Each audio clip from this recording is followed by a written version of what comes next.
And then over the next 2 weeks, you will participate as a pilot in 4 different ops. The first op, you may just ride co-pilot.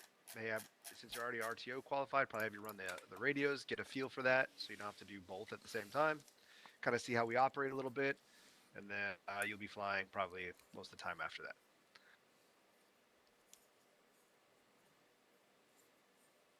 At the end of the 2 weeks, what you're going to end up doing is a testing evaluation time. Like each one of you probably just, I'll end up having you schedule a time with me to come in. We're going to do an evaluation. Your evaluation.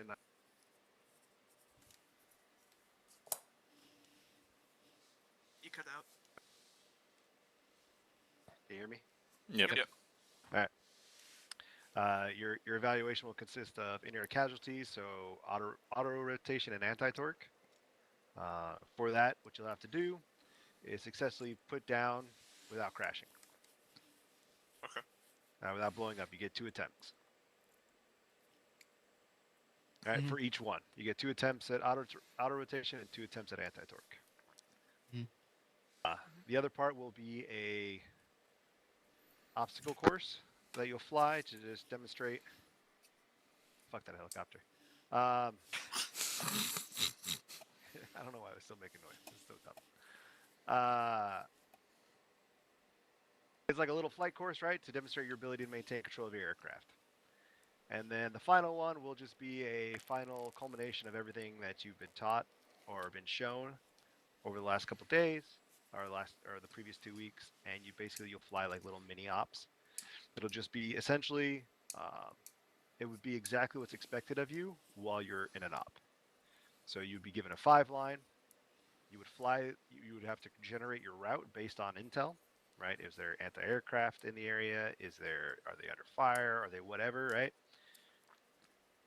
Make all your radio calls for leaving the airfield, for entering their area, their RAS, whatever it is, their transport, whatever they've got set up. And then land, pick them up, and then return flight safely. You have to successfully complete 3 of those for the evaluation. Okay. So today, like that's kind of the stuff we're going to touch on all of these things, right? I'm going to have you guys and a couple other things. Kind of a brief overview of what we're going to go over. We're going to make sure you guys have your kits, right? Both your pilot kit and your helo kits. We're going to make sure we're going to go over how to generate a flight route.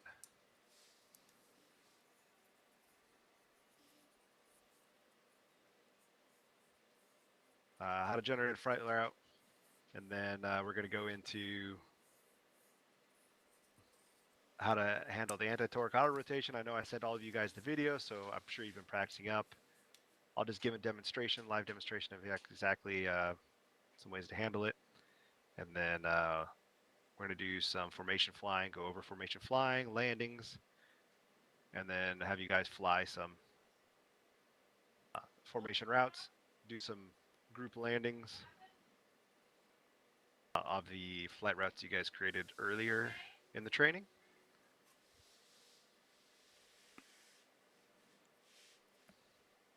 We'll go from there. Cool. Awesome. Does anybody have any questions? So during so here's the fun part, right? So during the formation flying, expect you may have an in-flight casualty. Okay. Is it going to be coffee? Somebody, I don't know. I'm okay if it's me. I know how choose to- you. I can, unless I do it at low altitude in a bad terrain area, I can land most auto Right. rotation. So what is so what are your expectations? Like if you have a loss of auto rotation, your expectation is you've set down wherever you can safely, right? Yep. Because you're not going to make it any Yep. further. Loss of anti-torque, that's really you, I'm gonna right? 100%. Like you shouldn't just put down where you're at because you can still fly the aircraft. Because we're going to show you how to recover from a spin, right? How to regain control and then maintain forward flight. So you could fly it all the way back to base. The real question comes down to, do you feel comfortable landing in the field and then lifting off, regaining control again, and then coming back, right?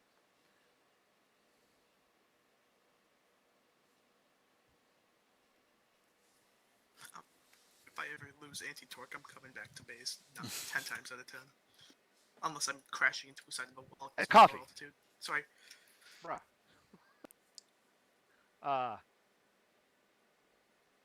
So with the exception of this training, so if you guys are doing your formation flying, just set down somewhere nearby. You successfully set down. I'll repair your aircraft. You rejoin the flight. Okay. But an actual like op, like it's your call. Whatever you feel comfortable doing. If you got to come back, even I don't care if you have an aircraft full of Rangers or whatever, you got to come back, set down, repair, then attempt the insert again. By all means, do that. If you want to try landing in the field, hey, that's up to you. So the one thing I will say that I want to tell every walk that I have come in, essentially, which is what you guys are right now. I expect a lot out of the pilots. More so than I think, and then you guys will run autonomously a lot more than any other unit, because you don't have somebody next to you. Once you get qualified, you won't have anybody next to you saying, "Hey, do this. Hey, do that." Like you have to create your own flight routes. You have to fly your own flight routes. You have to talk on your own radios.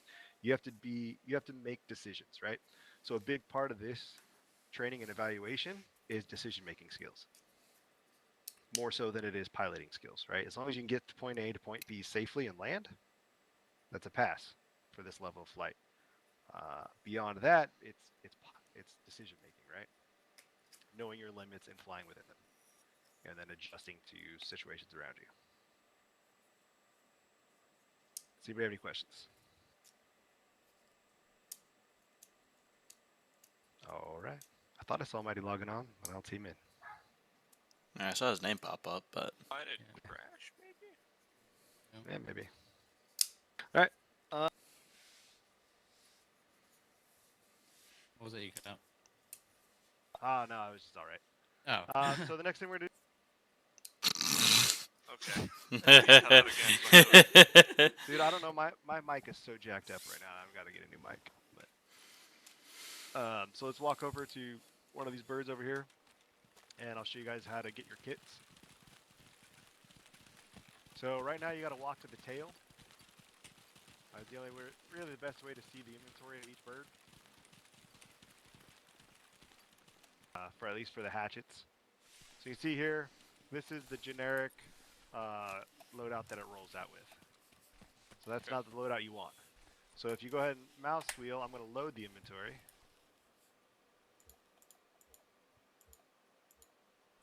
I think this is the right one. Let me check it. Dude, there's so many of these things now. It didn't even load it. That's fun. I think you might need an arsenal nearby. No, it's nearby because you won't have the option if it's. Oh, not nearby. yeah. There it goes. Awesome. That's... Nope, not the newest one. So go ahead, load one copy. Alright. Okay, great. Let me check. Yep. All right. So if everybody don't mess with the kit. Make sure it's all. Cut out. All right. So now don't mess with the kit. What I want everybody to do is scroll wheel, go down to save inventory, and save this as basic Blackhawk or basic whiskey, whatever it is. There There we go. Everybody got that? mm-hmm. Mm-hmm. Yep. All right. Go ahead and load one of the Pedro kits. Pedro's in. All right. Everybody can load. Grab this one. Save as Pedro kit.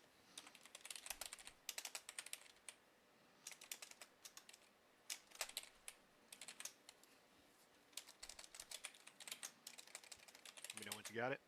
Got I it. got it. All right. Let's go ahead and swatch it out to the Little Bird kit. Yep, Verizon.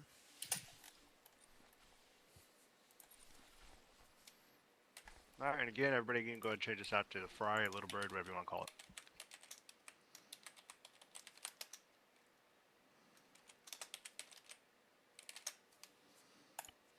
All There right. we go. Got it. Awesome.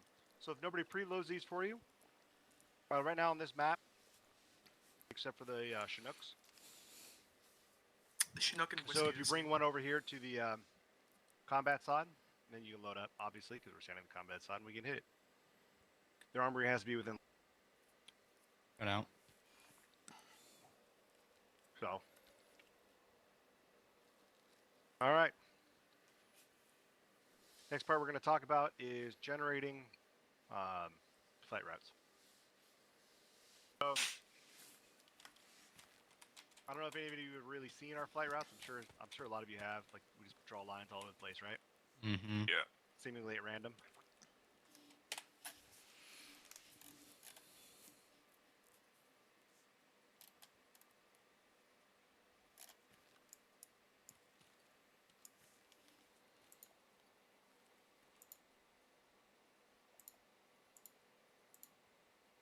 I think All right, you so cut out. if you take a look at the map right next to the airfield, Mm-hmm.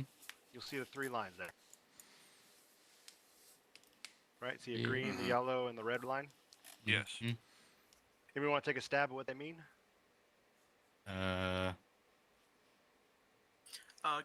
Green, I believe, is going to be like just flying out to the general area. So like have your speed up. Obviously, yellow is hey, you're approaching it, so start like slowing down and getting yourself good. And then red is you are very close, but start to begin landing procedures. Is what my guess is. All right, pretty close, right?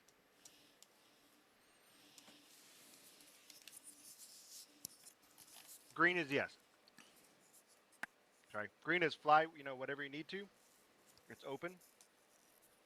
Keep your speed up and fly NOE or whatever it is you got to fly. Or high, whatever it is, right? Yellow means begin your landing procedures. Before you hit red, you should be ready to land. Reason for that being, the LZ might be off, and there's a lot going on, right? Have your bird prepared to land, and what does preparing to land look like? So you set yourself up for speed and elevation, right? By the time you hit the red line, you should be going 50 to 60 knots at 100 to 300 feet, depending on the scenario that you're going into. But nine times out of 10, 50 knots, 100 to 300 feet is perfect. Any faster than that, you're going to have a lot of trouble bleeding speed when you decide to land. Because at 50 knots, you can land anywhere you want at any time, right? You can be flying over top of it, like, oh, we're right here. Cool, you do a quick little turn, boom, you're there. Not all the time are the LZs accurate, or maybe they're under fire and they had to move, right? Those things will happen. So you just got to be ready to adjust and move with it. So again, who could tell me, other than coffee, like what does landing look like? What are you preparing to, like, what speeds or elevations should you be flying at?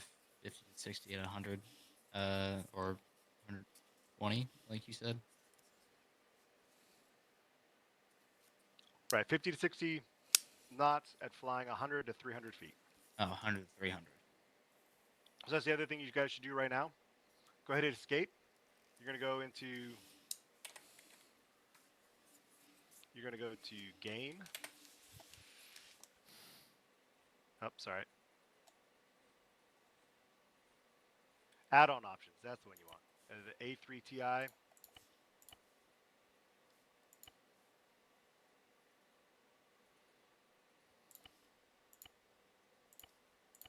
Sorry, A3 AM.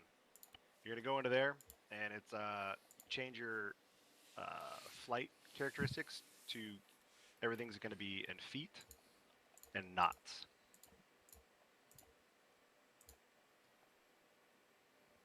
Knots is KN, see that? correct?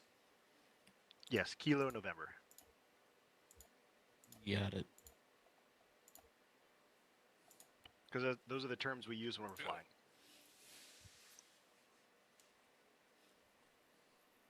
Cool. Yep. All right. Yep. Oh, cool. Got it. Yep.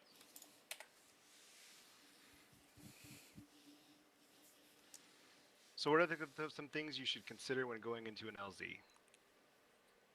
Obviously, terrain around the LZ. Also, are they under fire? Is this an infill that you don't want to spook an AO? Is there possible AA? Is there possible ground fire? Like, is there technicals, right? So these are all things you got to think about. So most of the time, right, you're going to go in and it's either A, you don't want to spook an AO, and B, you're just exfilling. So generally, there's possibility of taking fire, but you're not trying to be covert. That's probably 6 times out of 10, right? 6 to 7 times out of 10. The other 3 times out of 10, you might have something more interesting than that. So what we're going to do is we're going to have everybody practice making a flight plan. So who wants to volunteer to be number 1? Why not? All right, boxing. I guess I'll go second. Alrighty. Your position is 183150. This is going to be an exfil. 23150. That's the next fill. Okay, sure. Yeah. Punisher 6 Romeo. We'll say 30 Papa. Papa Sierra. 28150 secure.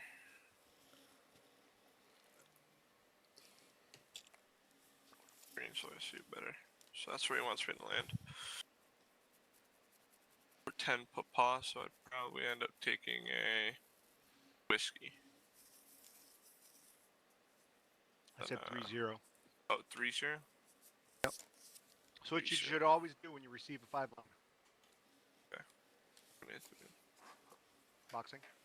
Sorry, what'd you say? What should you always do when you receive a 5 line? Make sure you know where the grid is. Beyond that, what do you got to do? Basic RTO, what do you got to do? Oh, you need to make sure you have your. You need to know the grid. You need to know the unit that's calling. You need the personnel that they have, the security that they have. Well, that is a 5 line. Yeah. So what are you going to do with it? Second you receive it. I mean, I don't Read know. it back. I've Anybody always want to help read him it out? back. Yeah, Read let's say it back. maybe proper read back. All right. So you're going to read back to ensure what? Make sure I have everything correct. There you go. Before you start planning, you want to make sure you got the Yeah. right plan. Yep. Righty. Because you were mumbling standing here, I caught a few of your mistakes, but hit me back with the read back. Alright, it's 183150 Punisher 6 Romeo on Roz 1 for 10 Papa Sierra. 30 Papa. 30 Papa.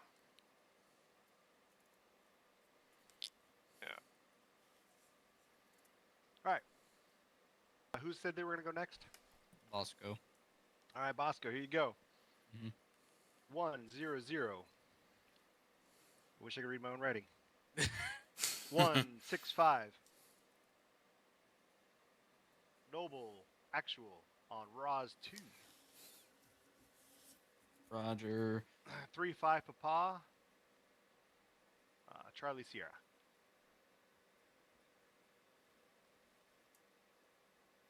What was that? What was what?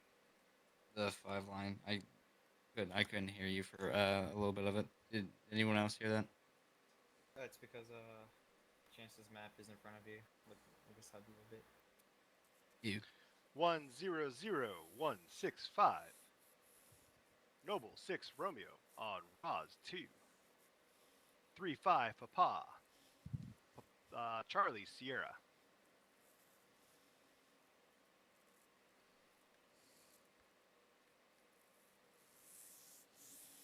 All right, I have 110165 double 6 Romeo on Roz 2, 35 Papa Charlie Sierra. Correction to line 1. 100165. Oh, did I not say 110165? You said You 1 said 0 0. 110, and I said 100. 100. Affirm. 100. Roger. 100165 double 6 Romeo on Roz 2, 35 Papa Charlie Sierra. Good read back. Who's next? Me. All right. 044181. Mako 6 Romeo on Roz 3.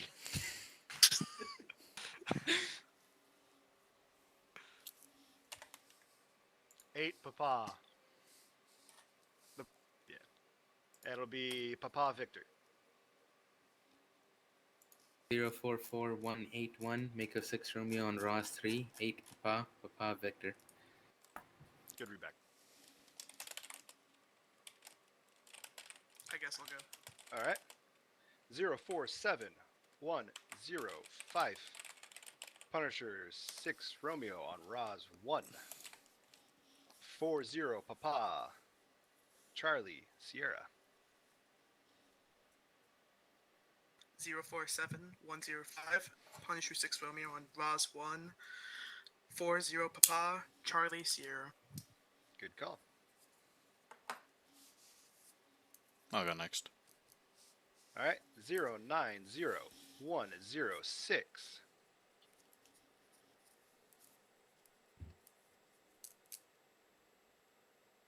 Noble 6 Romeo on Roz 2. 16 Papa.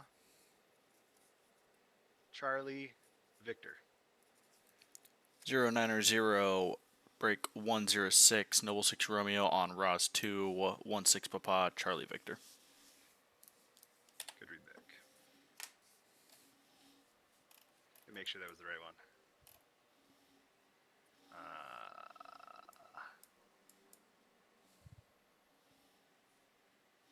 Sorry, that one's going to be Punisher.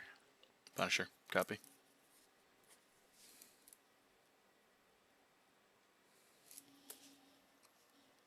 Oh, that's where I got off track. Sorry, I take that back. Who was number 4? Me.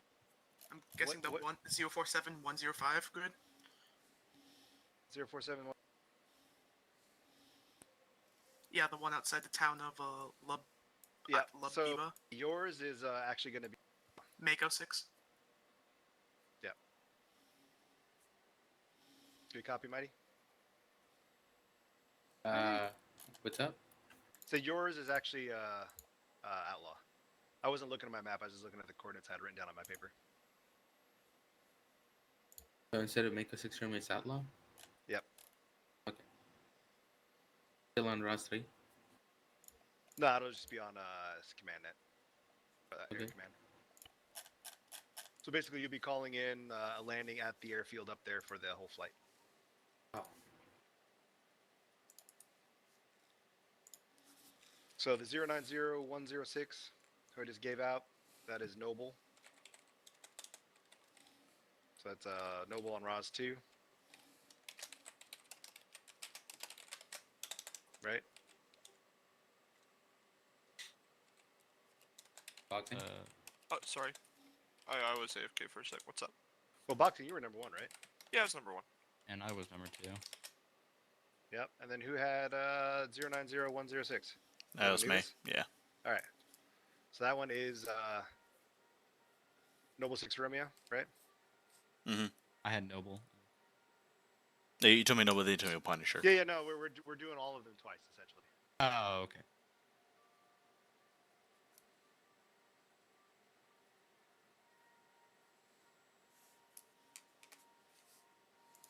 This leaves one more, right? Jan? Yep. All right. There was 019058.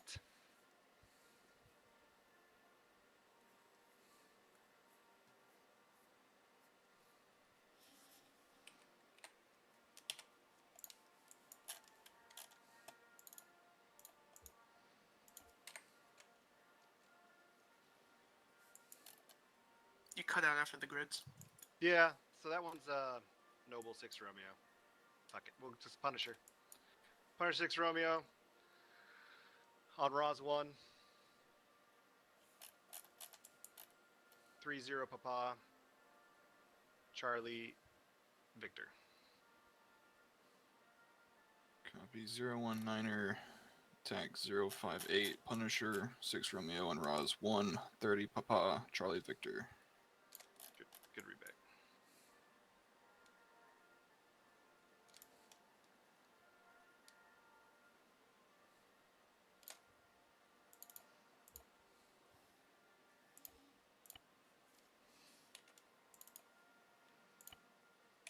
And Sandman, are you flying everything too? You're just hanging out. You?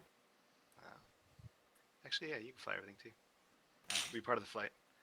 You'll have 1-5 tree, 080. It's going to be Mako 6 Romeo on Roz 3. 40 Papa, Papa Sierra. Copy 15 tree 080 for Mako 6 Romeo on Ross 3. 40 Papa, Papa Sierra. Good readback. All right, so before we do anything with that, we're going to go over some other stuff. So there's two main types of landings that we're going to do. One is going to be everybody lands. Well, three main types of landings. Everybody lands, or there's going to be like maybe half of you while everybody else provides air cover, and there'll be single spot landings. Right? Maybe only one person can land at a time. Before we go into that, why doesn't everybody share their maps? That way everybody can see all the spots. Good effort on drawing the flight routes. Go ahead and delete any flight routes you already have.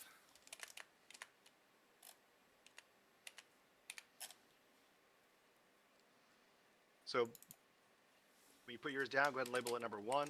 Bosco, your number 2. Mighty, number 3. Coffee, number 4. Anubis, your number 5.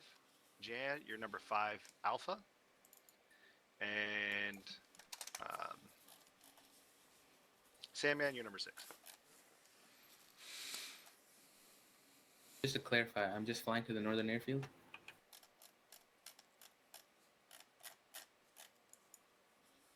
Yes.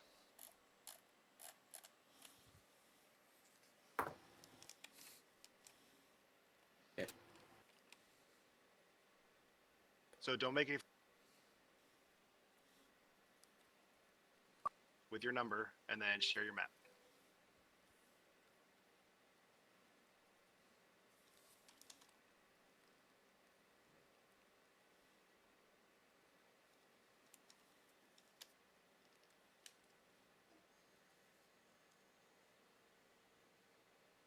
All right, boxing, you should be LZ1.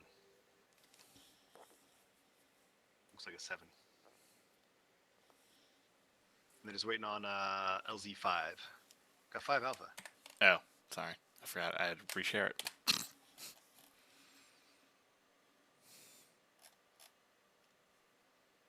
Awesome.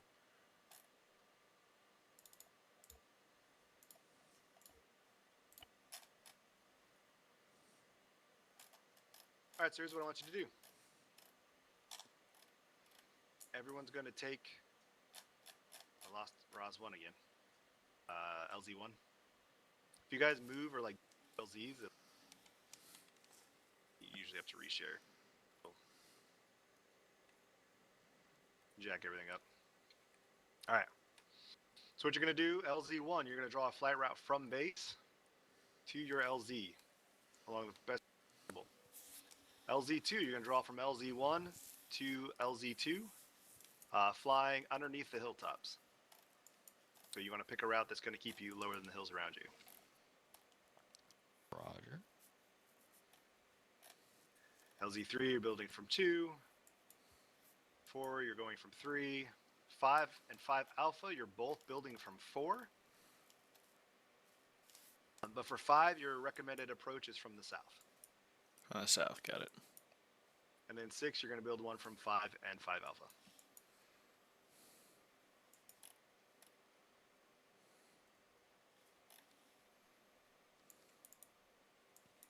Before we go too much further,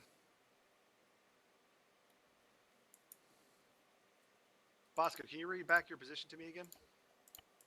100140 on Noble 6 Romeo, 35 Papa, Charlie Sierra.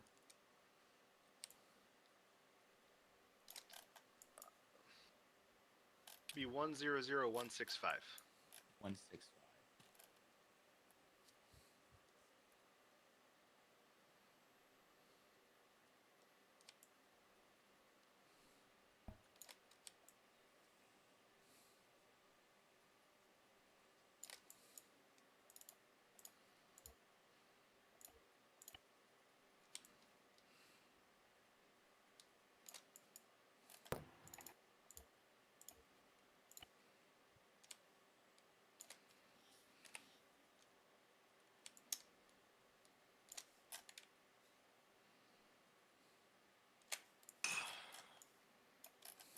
There. And once you get your flight, right on, go ahead and share your map. Base Oh, comp. okay.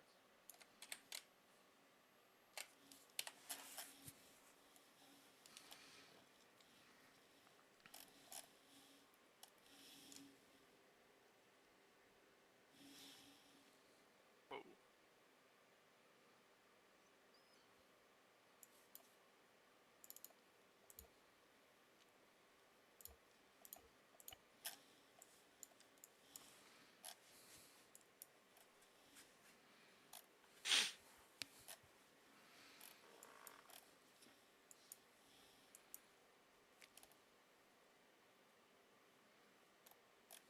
So a good rule of thumb when you're creating your flight routes, we talk about the different colors. I usually do a half a click for yellow and a half a click for red. Oh. Depending on what bird I'm flying, it's kind of up to each individual person, right? But I recommend at least a half a kilometer of red, because that allows for the unit to be anywhere up to 500 meters off, and you're already ready to land. And the yellow is, like I said, that's just your time to get yourself prepared down to elevation you need to be at and down to the speed you need to be at to prepare yourself to land. So by the time you hit the red line, you're already ready to land. Yellow is your transition phase. So however long you think it's going to take you to transition is how much yellow you use. So depending on whether you're flying a Chinook, you might want to give yourself a little more time, or early on, you might want to give yourself a little more time. But I always recommend at least a half a kilometer of red. Okay.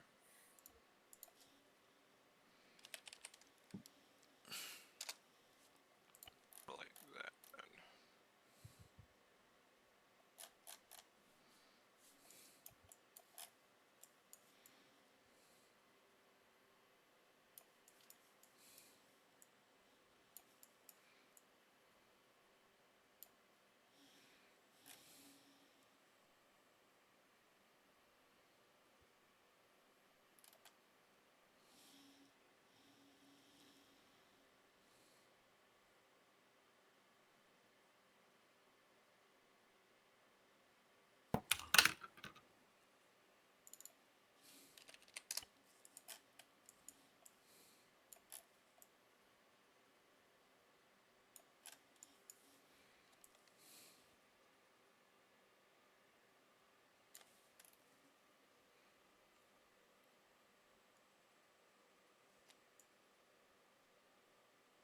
All right, there we go.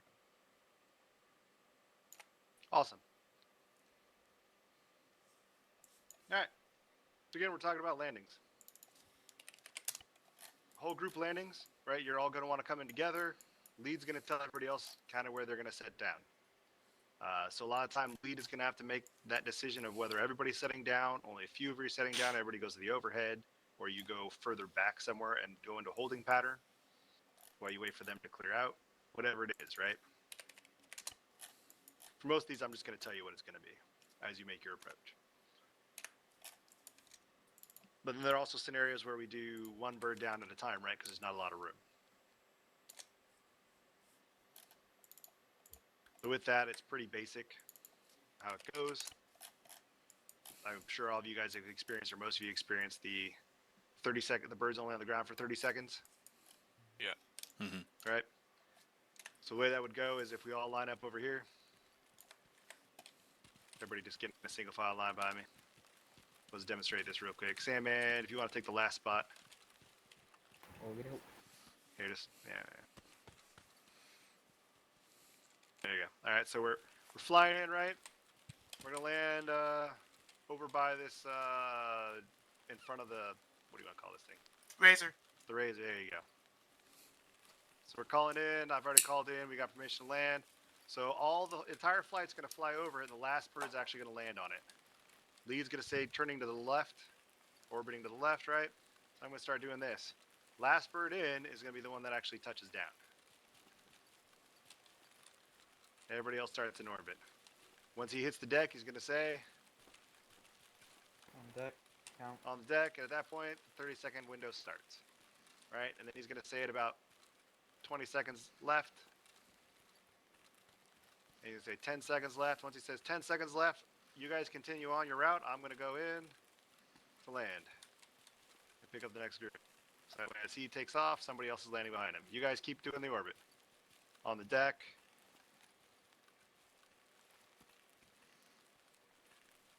10 seconds left. That means number 2, you're coming in. Anubis. Mm-hmm. And then I take off and I pick up the last spot in the formation. Right, once he's on the deck. You're going to call what? 20 seconds. Well, you're calling the deck first so everybody knows There the you time. go. So, yeah.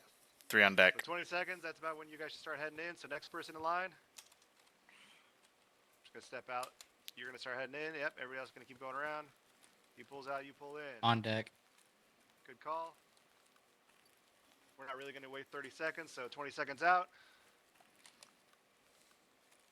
That means the next person in is going to start heading in. Oh, so here you have a confliction, right? You just can't turn around like that, right, Bosco? In a Yeah, helicopter, no, it you doesn't work. can't. Well, everybody keep walking. Right, so you want to call it confliction. So Jan, if you're coming in on his head, you got to call out that you're coming in front of him. So he knows to peel out, like tell him to lift to the left or whatever, since that way that's his clear direction. Yeah. So as you come in, you tell him to lift to the left, and he pulls out. Go left, Bosco. All right, I'm going left. On You're gonna deck. Call out. There you go. 20 seconds. Next bird's on his way in. Chance, go right. No. On deck. 20 seconds. Boxing, you're heading in. On deck. Lifting. 7 on the deck. 20 seconds. Now he's starting his approach. Alright. Lift. 15. Going left. Mighty. It's me. You're the next one. Okay. On the That's why I said deck. Mighty starts his approach. Are you on Whisper? No, I don't think so. He's not on yelling. Yeah. Alright, I'll put myself on yelling. There you go. I'm on the deck. Alright. You're the last bird out, so once you're loaded up, you just pull out. Off the deck. Pull up like Alright. your dad. So everybody see how that goes? It's gonna be.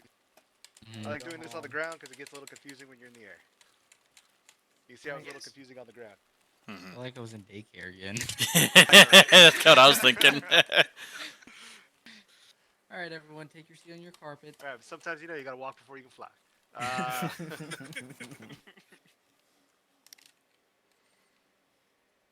So our main formation when flying formations is gonna be staggered column. All right. The reason for this being, it's great for desync. Right, you're never actually behind the bird that you're following. If you have to be behind the bird because you're doing NOE or something, which you guys really shouldn't be doing a lot of, you should have a good distance between you. You should never be following that closely. Unless you're me last night. I was about to say. Especially like in an NOE environment where you can't break left or right, right? Because you're flying really low and you're pretty much peg holed into what you're doing. You want to give yourself maybe half a click almost, quarter click to a half a click of separation. That way you have time to respond if need be. If they stop or slow down really fast for some reason, if it's not even desync, if they just do something wild, you have time to react before you make contact. But when we're in open air, over 100 feet, and we're doing these trainings, right? It's not that scenario. Staggered column, and then I would even also be higher or lower than the next bird in front of you. So even if they desync, because sometimes desync can go pretty far, you're already going to be out of the way. Just maintain. So if you see them desync and freeze an area, just maintain your flight. Because they're in theory they're doing the same. So if you chose something wild, right, then they might whip right through you and take you out when they come back. So maintain your flight, maintain your turn, whatever it is, just maintain it how it was going before, and you should be good.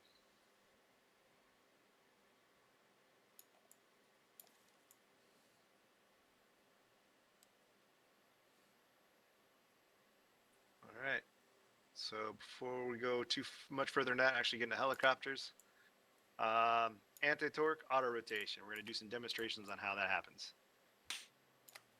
How many of you have been practicing anti-torque and auto rotation? Boxing. It was All right.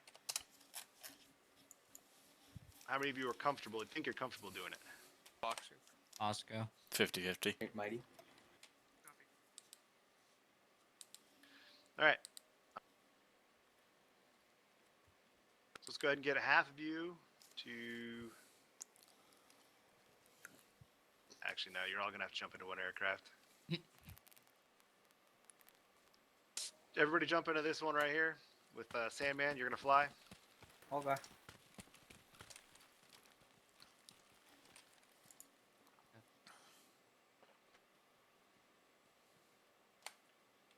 Copy on your right. Boxing on your left. I feel bad for whoever picked co-pilot seat. All right. It's not gonna be that bad. Before we go Oh, any it's gonna be further, does everybody have their radios on? Yes. Hey, Does everybody have channel Yeah. 14 as their selected radio? yes, sir. Yes, sir. All right. So from here on, for this part of it, I'm going to be talking on 14. Okay. All right. Whenever you're ready, Sandman. Okay. Put your earplugs in. Help you hear the radio. Especially if you're in the co-pilot seat. I get it. I get it. Co-pilot seat gets loud. Oh, I know. It literally just turns effects down to 0.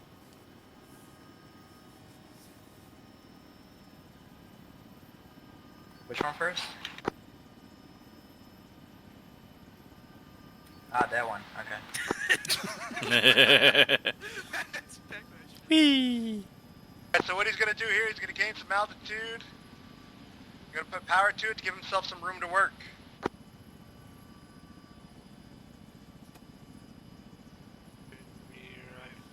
Get to about 300 meters or 300 feet up at a minimum. He's then going to drop the collective and nose down while also heeling over towards into the turn. And the bird will naturally want to sit in that direction.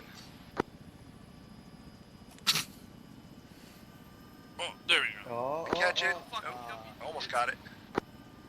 He'll If you bounce crash, If you find yourself flying sideways like that, you want to drop collective again and kind of roll the helicopter in the direction.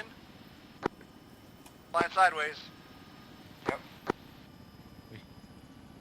Roll that way, drop the collective, your nose should roll into it. And then ease back in on the collective. Nah, not collaborating.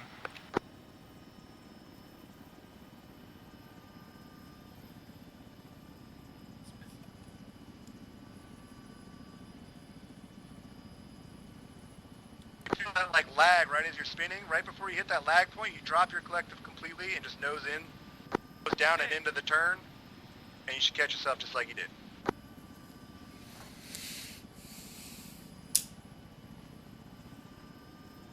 Bring it back in and go ahead and put down. Put down anywhere clear if you want.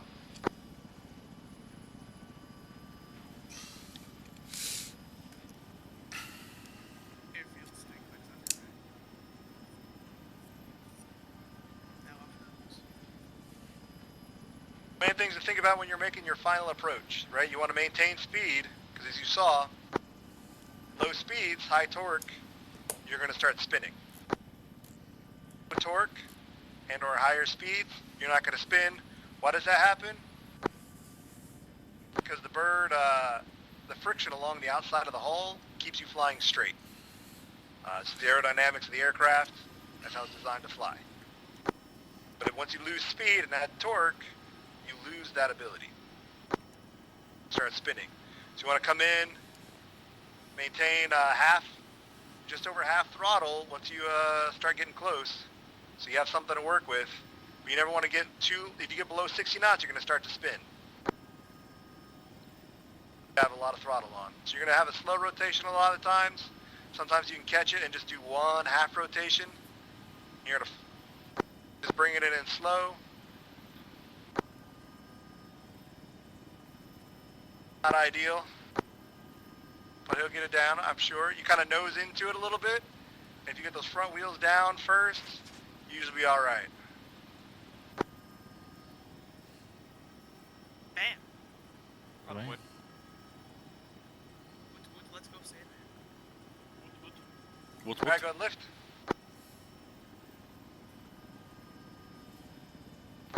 So for this next section, he's going to go up to about 300 feet.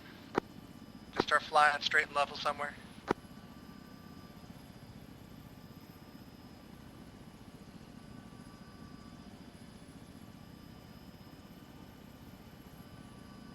Then more north. 300.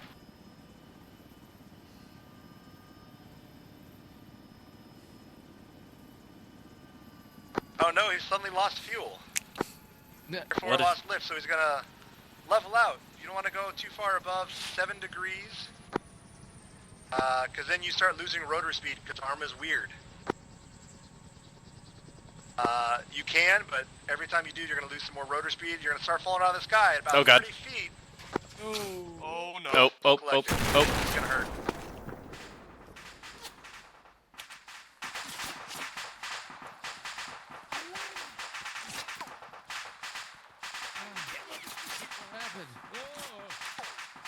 Forgot I made myself invincible over there. Everyone else died. Yep. Unfortunate. Yeah, they shoot. I want to touch him. Did he die? Oh, that's good for him.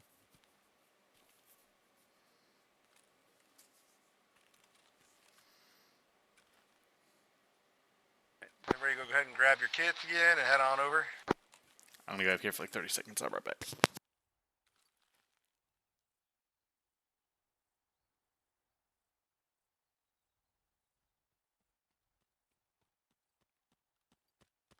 That hurt. Mm-hmm. I died.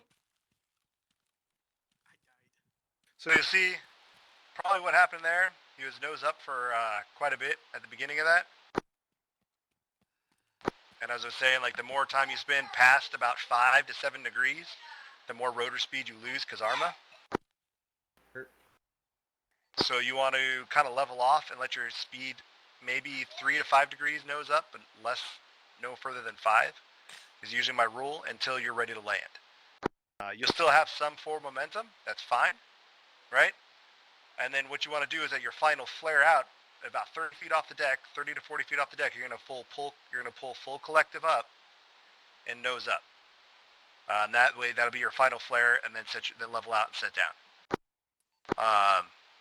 We didn't go over the first part of that, right? So once you figure out that you no longer have power for whatever reason, you drop full collective to 0. If you're flying with mouse and keyboard, is anybody flying mouse and keyboard other than Sandman? Boxer. All right, we got 2 people. So what you're going to do is you're going to hold your down button, whatever it is. You're going to hold your full collective down button the entire time until you're 30, 40 feet above the deck and you want to go full collective, then you hold your collective up button. I'm back. All right. So let's go try that one more time. Got another bird right here. Lucky us. Right behind me.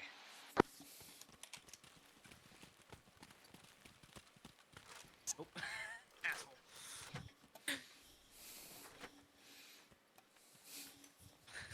Let's go on your left. Boxer on your right. I'm the PJ. I get my own. No. Coffee, I was so far away from the gun too. I know. I walked up to the gun, I skull wheeled, hit space on the hidden gun, and then you just appeared and it just stopped my animation. And I went ass.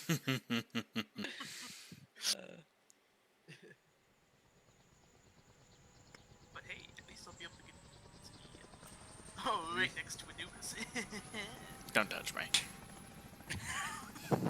He's mine, damn it. No one, if no one can have him, or if I can't have him, no one can. Exactly. Suicide pact?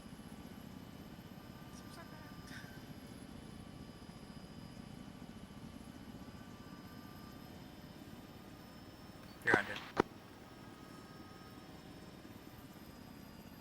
Right now, your bird is experiencing a loss of fuel pressure.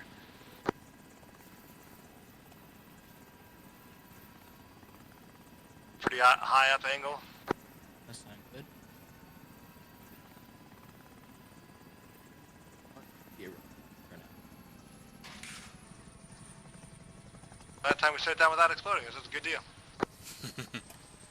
Hey, the secret is listening to the blade spinning. If they're on a high pitch, they have enough speed where you should be able to glide down.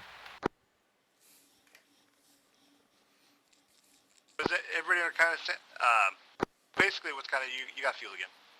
I'm back. Yep, I don't have engines though. Just gonna restart it, Simon. Let me see if we can. And nothing's broken. Alright, let's see if Probably just go through your restart process again. Oh, not that side. You gotta start it first. There we go.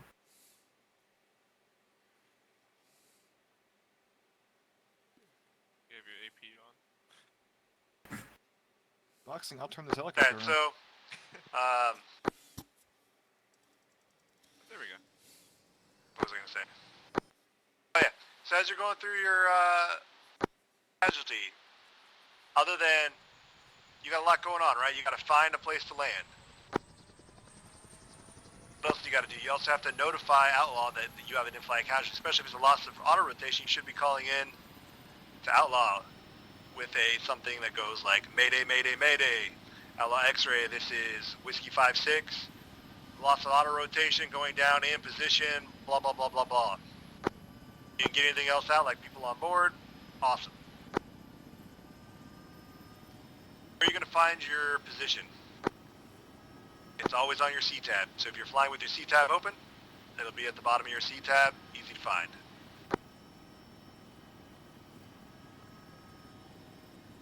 So for your testing scenario, or your, we do that in 2 weeks, like you should be able to get out Mayday, Mayday, Mayday, who you are and about where you are, and if you can, what your casualty is. Biggest things you want to get out is who, what, and where. That comes with the Mayday, the who, your call sign as part of your call out, and then your position. Everything else is gravy. It's extra, right?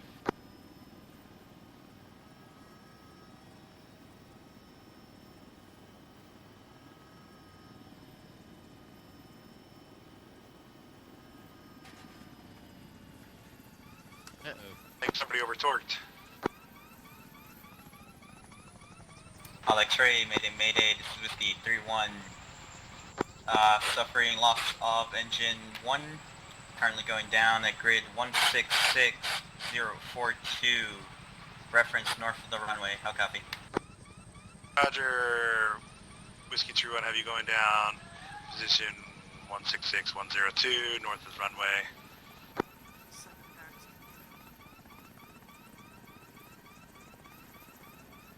Get a rockin'.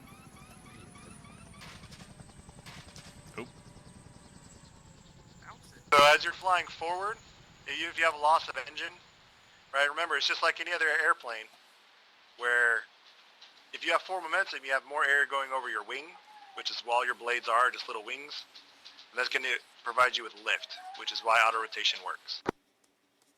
Works even better if you can continue some. So when you go down to collective zero, right, your blades go flat, not creating any more drag as they're spinning through the air is the idea.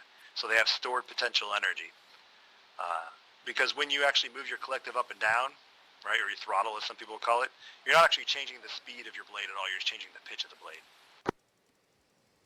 So you're saving that stored potential energy in your blades while they continue to spin really fast as you glide through the air into the last second, and then you're increasing the pitch of the blade to create some lift right before you make impact.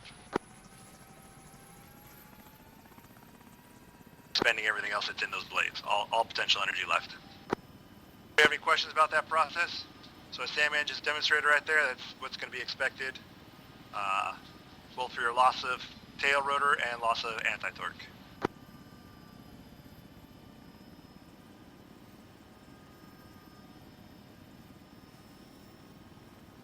No questions, alright, just go ahead and RTB Sandman. This will be on the test tomorrow. Not tomorrow, but it'll be on the test.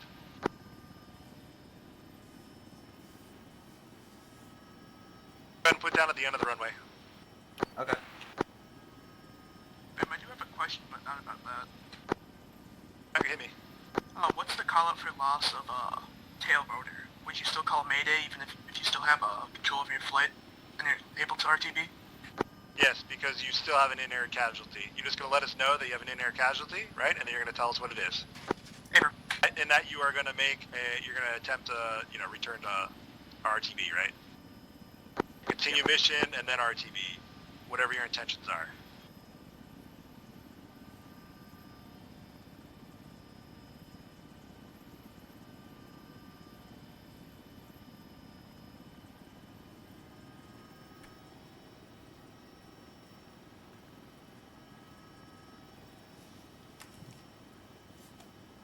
Everybody can go ahead and jump out and grab a Blackhawk.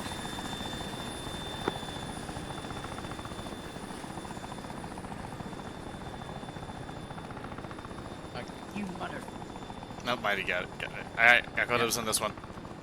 I call this one. No, fuck off. This one's mine. No, it's mine. Fuck you. Fuck. Get in. Fuck. God damn it. I hate you. We good to start up? Yeah, go ahead and light up. Spool up, as it were.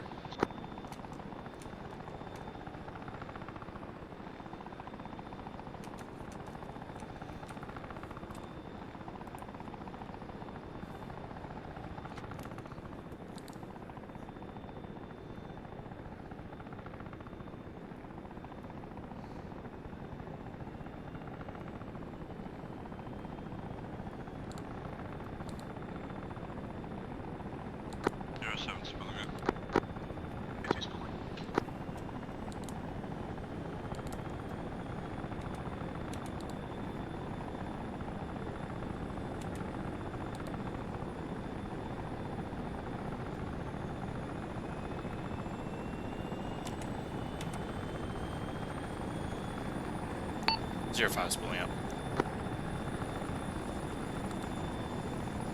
He's pulling.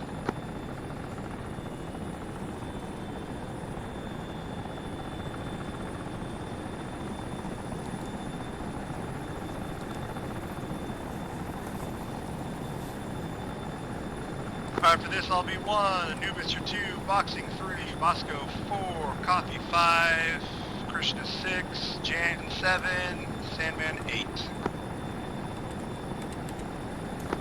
Everyone copy their flight number. So when 2 you copies. Hold on. When you copy something and you're in a flight like this, all you're going to say is your number. 4. 2. 5. 6. 3. So, try to go in order. So 3 will acknowledge after they hear 2. 3, 4 will acknowledge after they hear 3, and so on. That way it gets a little less confusing. If there's a long delay, that person doesn't seem to be paying attention, then you continue on with your numbers. Re-acknowledge? 3 acknowledges. 4. 5. 6. 7. 2, do you copy? 2. Roger that, all flights copy. So what we're going to do is we're going to lift off, and then we're going to just basically do a little orbit racetrack around the airfield here, just to get some flight training in, and then I'm going to set you guys on your flight routes.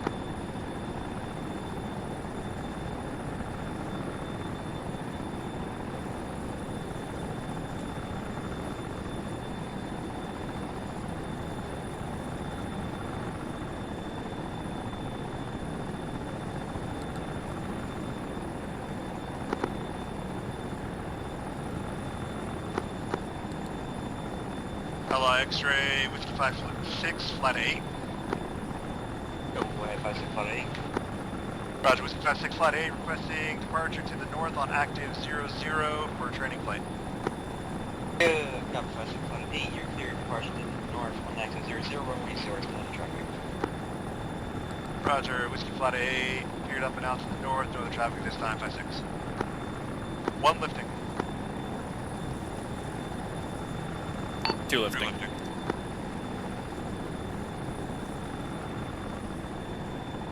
4 lifting. 3, you with us? 3 lifting. 5 lifting. 7 lifting. 6 lifting. 8.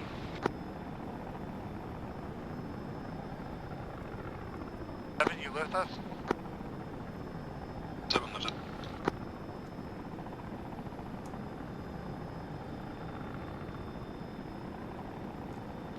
One is fenced out. 2 fence out. 3 fenced out. 4 fenced out.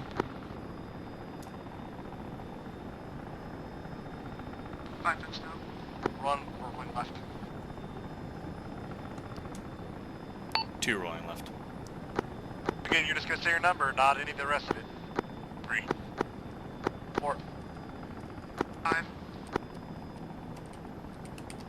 Going 80 knots at 650 feet. SL.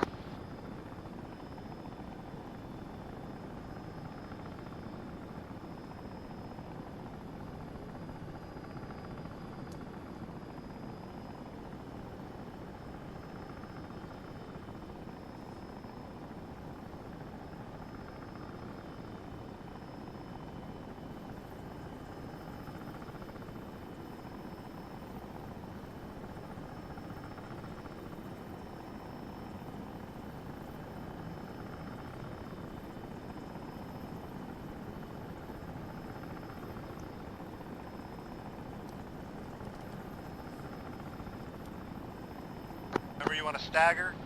So your stagger based off of what the first or the second helicopter in line does. If he's to my right, that means 2 is to my right, 3 is to right, or 2's left. Stagger column. 4, you're to the right. 5 is to the left. All odd numbers are to the left. All even numbers are to the right.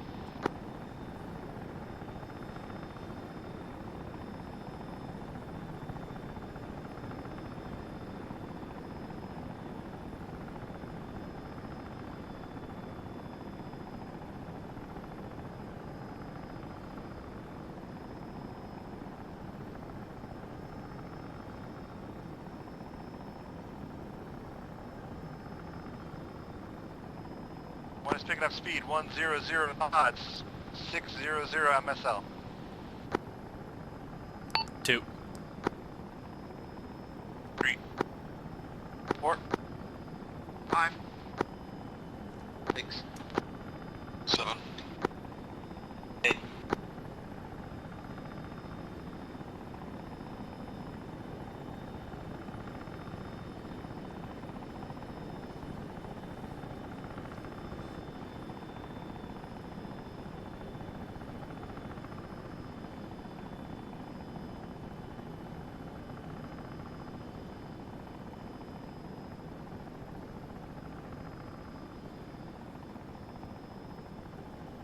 One is running left.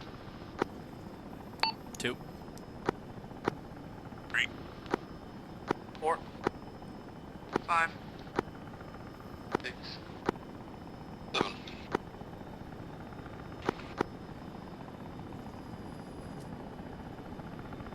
Slowing down to 80 knots. 2. 3, 4. 5. 6. 7. Alright, some of you will notice on the airfield, like we've changed. I put the numbers on there. I don't know if you see them or not, but you heard us say active 00, active 18.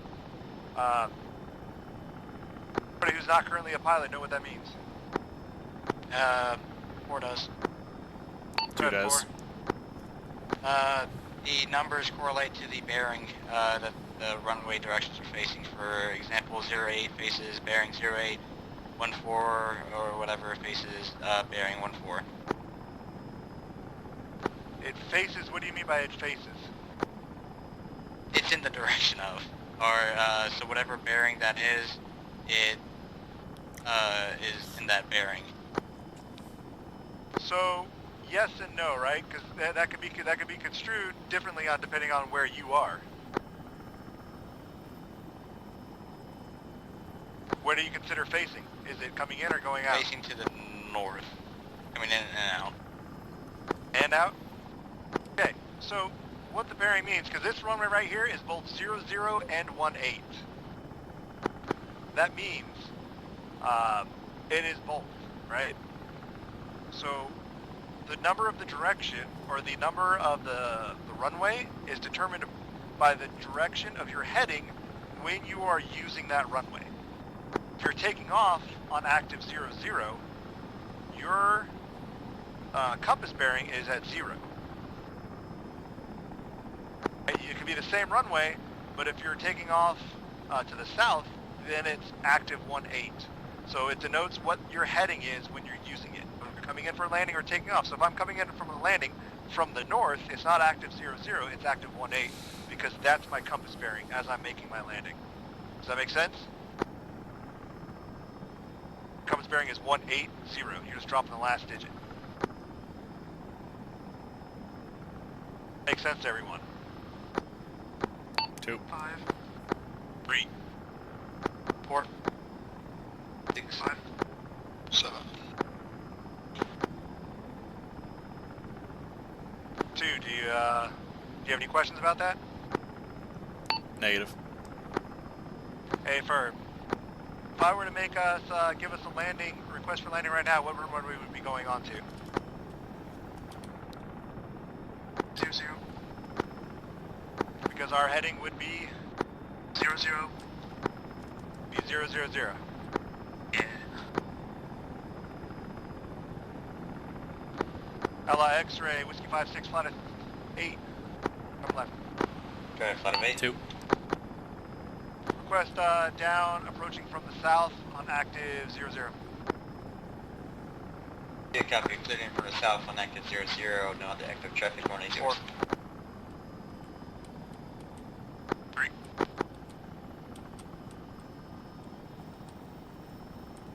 Alright, 5-6 on final. Everyone's gonna land, we're gonna land in formation just like we took off. Pretty have Outlaw up right now, by chance? I forgot to mention that. 5. 2.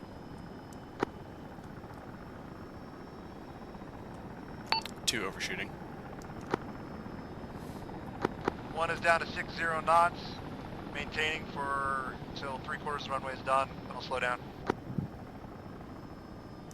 2 having to circle around. I overshot. 5's on path. 4 on path.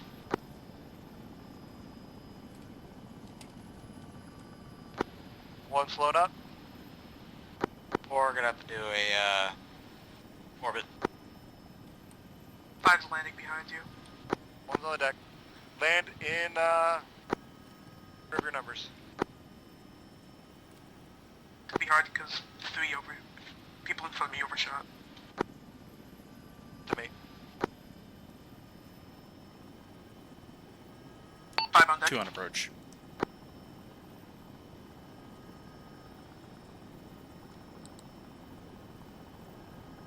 Who is not on Outlaw right now? 3 on the deck. 4. 4 is not on Outlaw? Never. Negative 3's on it. Other than 4, is anybody else not on Outlaw? Alright, 4, how many radios do you have on you? 1. Excellent. So here's what you're going to do. You're going to use the Ace Interact, right? And you'll see racks come up. Hey, Vern, you want me to switch to Ella? Yep, go ahead and take rack 1. So sometimes it works, sometimes it doesn't. So if it says use via intercom work, and it says A, then you're good. If it doesn't say A, then you're going to have to go around it. I got it. If it works and it says A, you just, it'll open the intercom. You click the intercom button over to A, you'll still have intercom, and you'll talk on the radio using A. If it does not work, 2 on deck. then you have to go in and you go to intercom, right? You're going to go ICS, disconnect, and then you're going to go to a rack and use the rack. It's going to be important because here in a minute, all of you are going to have 3 radios.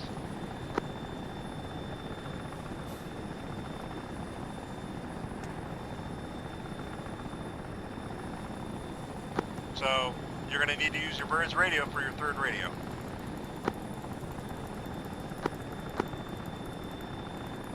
That 3rd radio is going to be whatever ROS you're going into, right? You were given an LZ earlier. You are flight lead to that LZ. Everyone is following you, and that'll be that way until 4. After 4, we're going to split.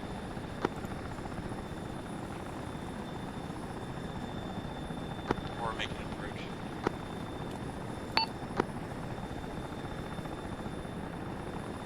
Roger that, 4. Let me know when you're on the deck. Hey, firm, we'll notify on deck.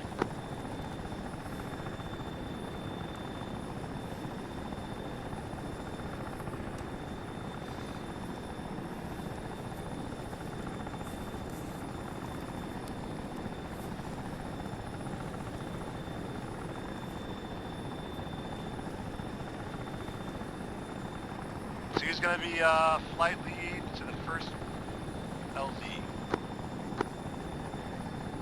3 would. It's my LZ. Now 1. Okay, for 3 is now 1.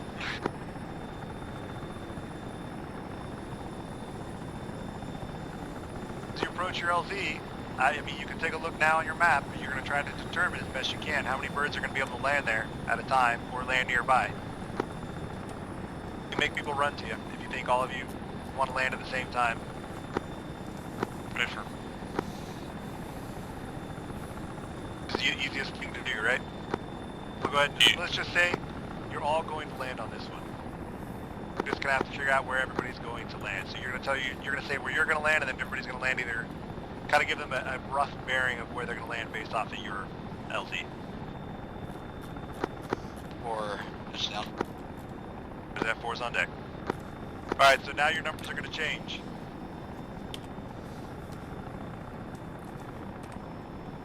It's going to get confusing. Boxing, go ahead and come up front. Next to me, because I'm not going to fly out on this one. I'm just going to watch you guys from Outlaw. I'm Zeus.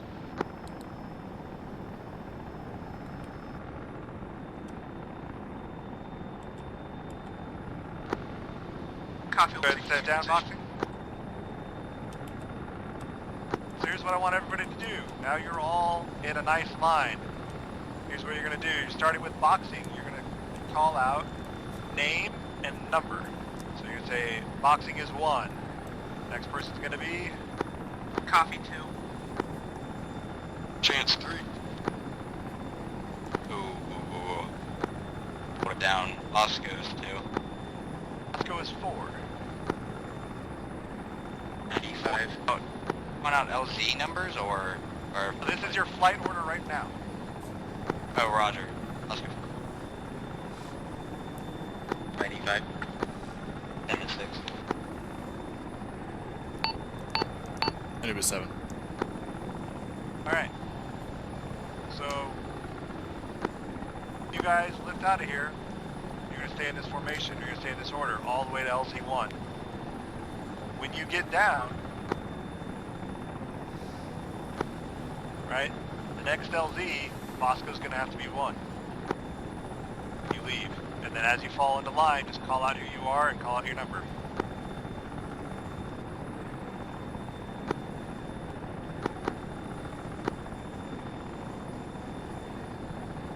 So that, I mean, you guys can pretty much keep the same order. Just put Bosco as 1, boxing as 2, and then you all just kind of shift back 1. And just call out, you know, before you guys lift, whoever's in charge of 2 will then be in charge of making the call to lift. He'll say 1 lifting, and that'll be Bosco. Boxing would be 2 lifting, Coffee would be 3 lifting, Jan would be 4 lifting, and so on, right? So you all kind of switch numbers.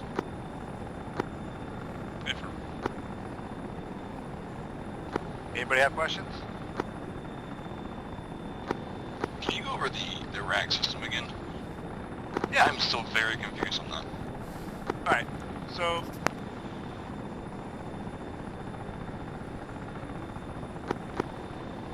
if you hold down your ACE interact button, not self-interact, interact with the vehicle, and you go up to racks. You highlight the rack, go to rack 1, it'll show up with a radio, and also show up underneath, it'll say use with work. Does it say work A or does it say use with intercom work? Intercom. Does it say work A after intercom in parentheses, or in brackets? Yes. It says A, then all you gotta do is you click on use with intercom work A, it'll bring up the intercom interface. On the top left knob, you left click it, it'll turn it from intercom to A. Right, then you come back out of it. Then, if you open up your self-interact and go to your radios, that radio should now show up in your, as a 3rd radio, or a 2nd radio, depending on how you add on you at the time. I see it now. Alright, so if that's only your 2nd radio, you need a 3rd one, then you gotta go down to another radio on that rack and do the same thing. Except for, what I would do instead of add on to B, is I would go down to ICS, right? Go to intercom system and go to disconnect.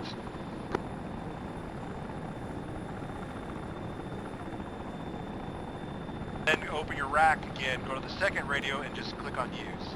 And then it should show up in your radios when you self-interact. If you want, you can set your radios now to whatever ROS it is that you're going to fly to the first LZ. And then it'll be different when you get to, well, actually all of you only have 1 LZ, so yeah. And do yourself that favor now. You want us to also request entry into the ROS? Yep, just like this is a real flight. So you're going to be, for the flight, you're going to be maintaining comms for the entire flight on your way in. Or if everybody wants to, you can also just go to the ROS of the first, ROS 1, so you can listen in and see how it's going to go. I mean, you're all RTOs, you should know how it's going to go, but now you're doing it from the other side.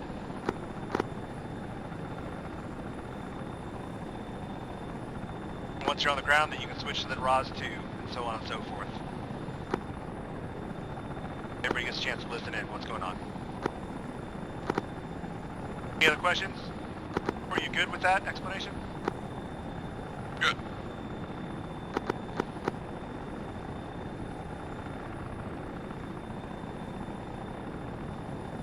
Alright. That then, Bosco, go ahead and get him out of here. Different. Actually, this is Whiskey 07, or 01. Go ahead, Whiskey 01. Requesting up and out, to the north on active runway 00 for infill of Punisher packs. Roger, Whiskey 01, you're cleared up and out to the north on active 00 for infill Punisher packs. Be advised, 1, Whiskey spooled up at the end of the runway. Maintain visual separation, no other traffic at this time. Perfect, over. Alright. So with that, you're going to repeat back as best of your ability, so make sure that you understand, because again, just like everything else we do with comms, it's a call and a repeat. The repeat back ensures that you understood the message the message sender was trying to send. Affirm. Affirm, so there's, we're cleared up and out to the north on active runway 001, Whiskey spooled up at the end of the runway.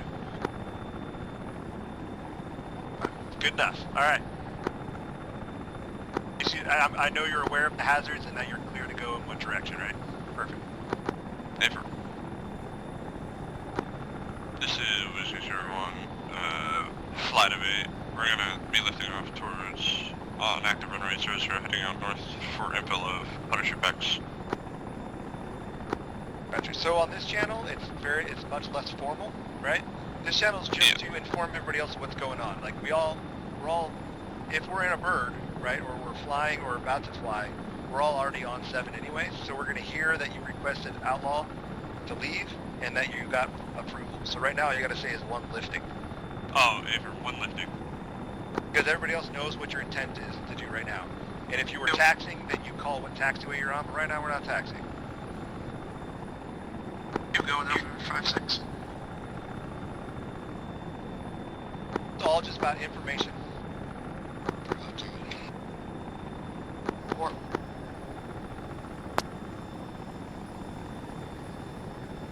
1 rolling right. 7.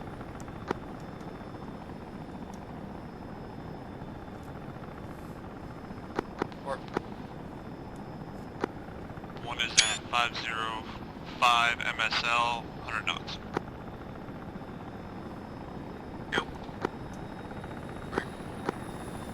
or 5, 6, 7. and your laser's on. My man.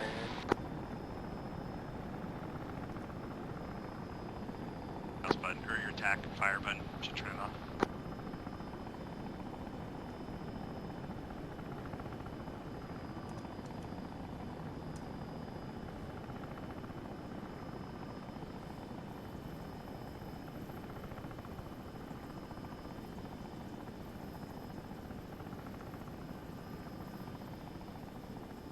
Somebody popped their over torque, right? Remember, you got to keep it under. Once you get above 80 knots, you have to keep it under 100 torque rating. You're under 80 knots, you can still be in the green and be over 100. But once you cross over that 80 knot threshold, it's going to pop on you. Make sure so your numbers are either right there on your left-hand dash. You can see the bars rise and lower as you increase and decrease your collective. On your right MFD as well, there's numbers, but also on your HUD, the bottom left of your HUD, those numbers right there are your torque values. 1 rolling left. Also, some other things on your HUD. You see your MSL in that box that we've been talking about. The number just inside of that on the sliding scale is your elevation above ground. MSL just stands for above sea level, right? Your above ground is going to be different, right? Because we're above sea level right now. Even ground is above sea level, so it's not going to. Your MSL is not going to take into account the distance below you. So it's a radar, or you're above ground, and then your MSL, which is based off of barometric pressure, all that good stuff to determine your altitude.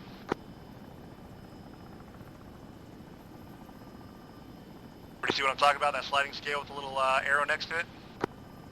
Yeah. Say negative. I said Affirm.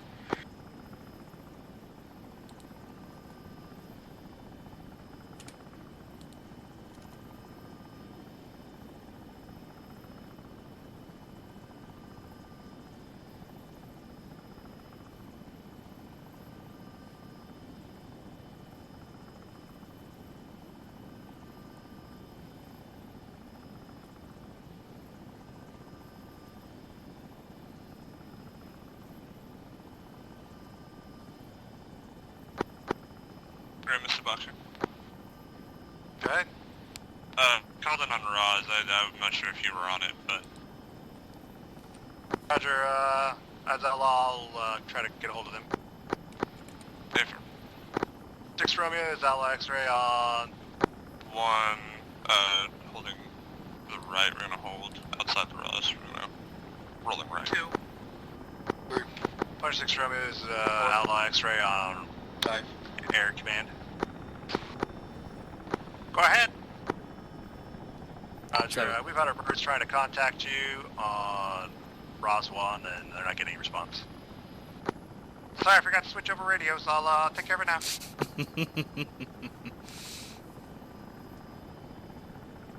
Roger that. Did you catch that, Boxing? Affirm.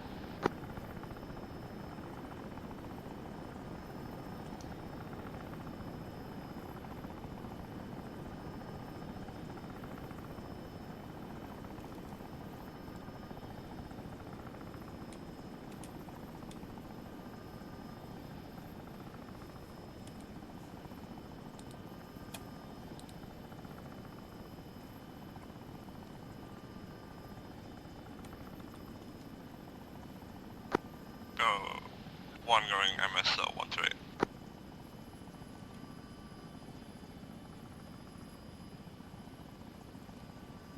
Alright, we got clear to enter Roz from south.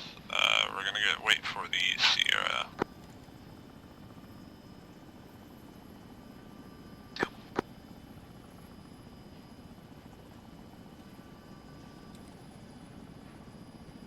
Blowing down to 60 knots.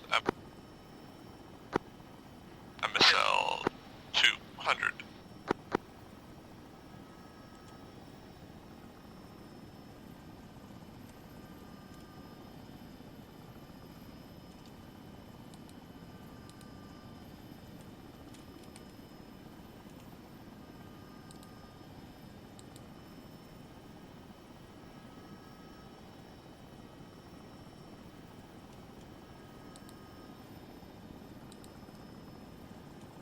One setting down, requesting that you go to my 320 as you land.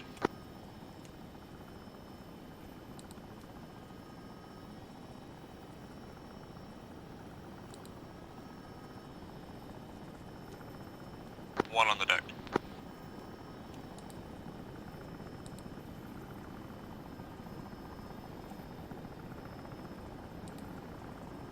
Two on deck.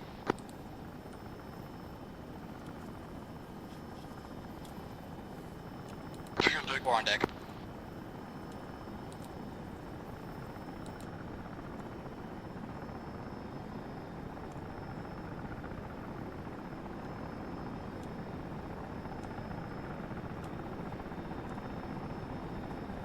Five on the deck. Six. Boxing, next time you give direction to land, try not to use the compass points, but like clockwise of your Seven on deck. because I can't check what direction is without opening C-tab. Affirm.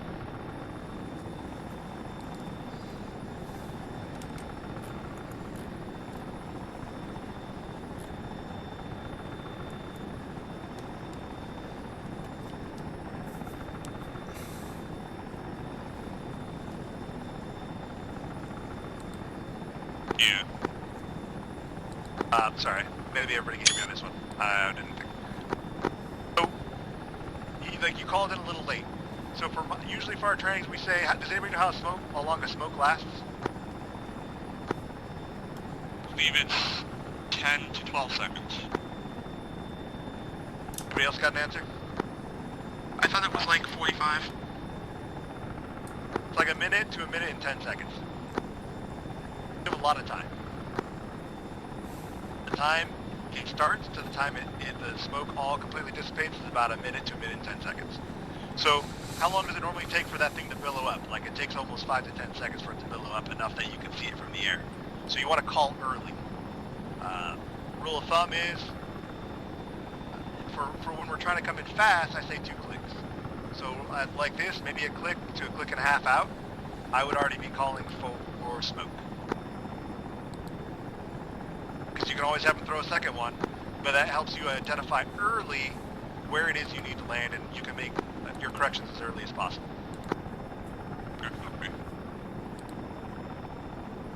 Cool. And again, like, we're not asking you guys to be super proficient. You to be safe and as proficient as possible, right? You guys got here safe. You got down on the deck. Yeah, they had to run further than they wanted to, I'm sure, but you're doing it safely, right? Yeah. Alright. Set.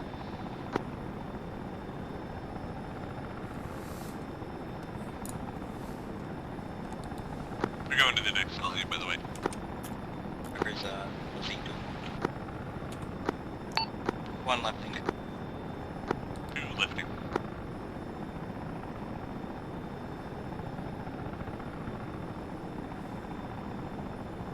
Three lifting.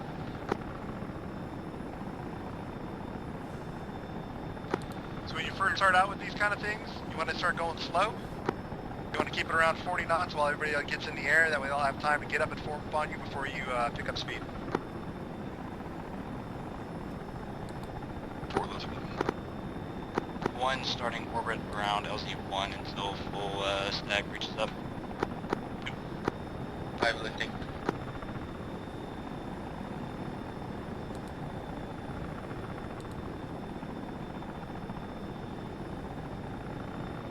One is 80 knots with 400 MSL. 6 lifting. 2. Tree. 5.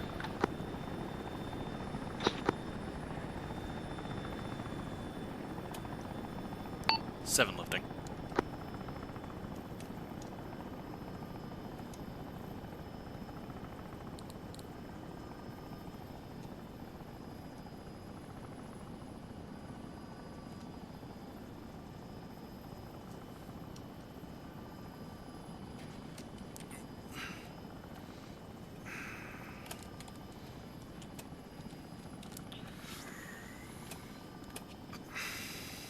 One, be advised, we have someone going Outlaw, down. mayday, mayday. This is Whiskey 05, Lost Tail Authority.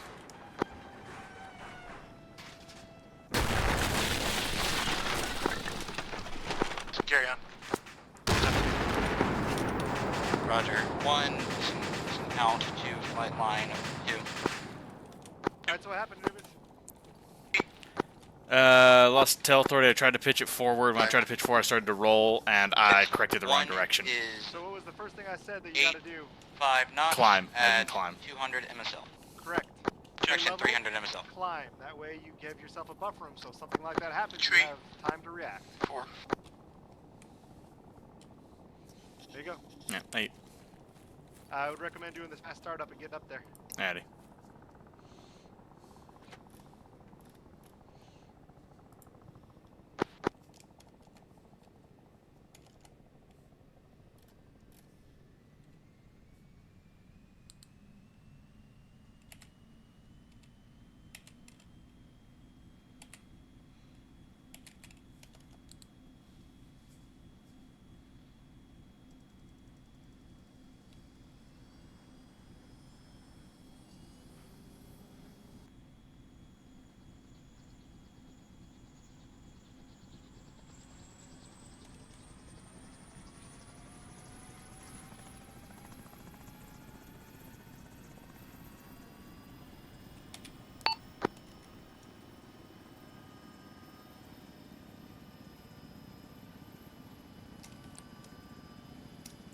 This is 7, interact to redraw formation.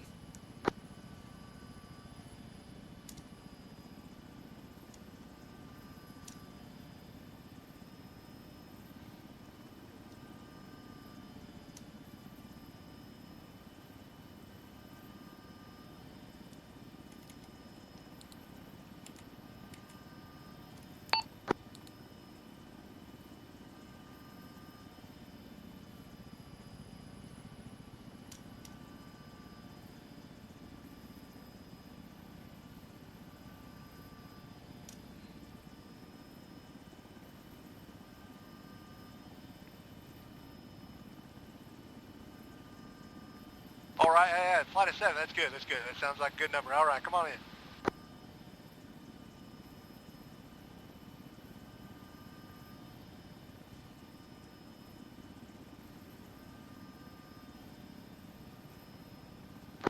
Vasco, remember to call rolling left and right, please. Yeah, my bad. I was trying to talk on Roz at the same time. 1 rolling left. 2. Tree. 4. 5. 6.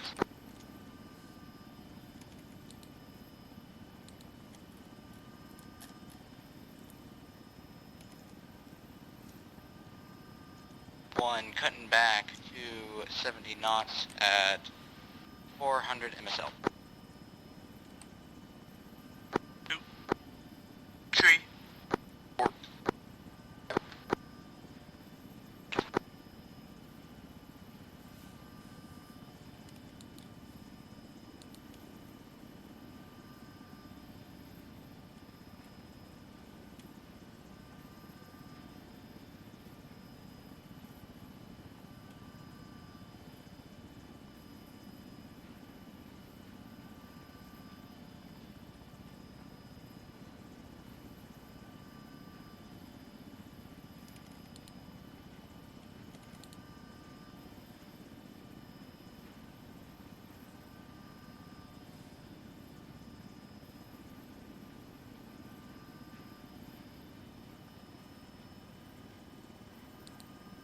One fencing in. Go ahead and land in a staggered as much as you can around the LZ.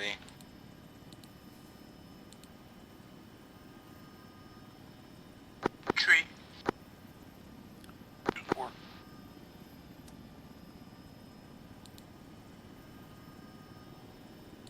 2. I'm gonna go off your right as best as possible. Paper. 7, Two rejoin on deck. formation on approach.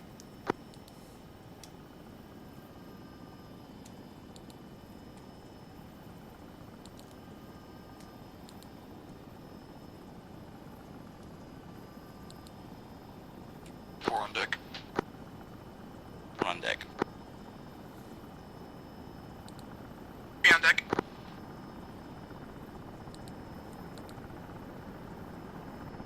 5 on deck.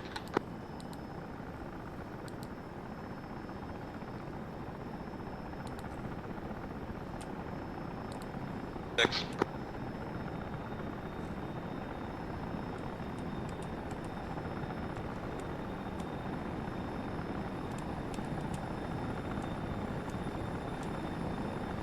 7.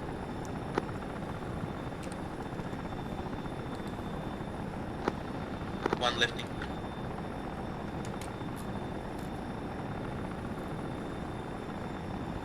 Guys, LZ 3, take 1. 2 lifting. 3 lifting. 4 lifting. 5 lifting.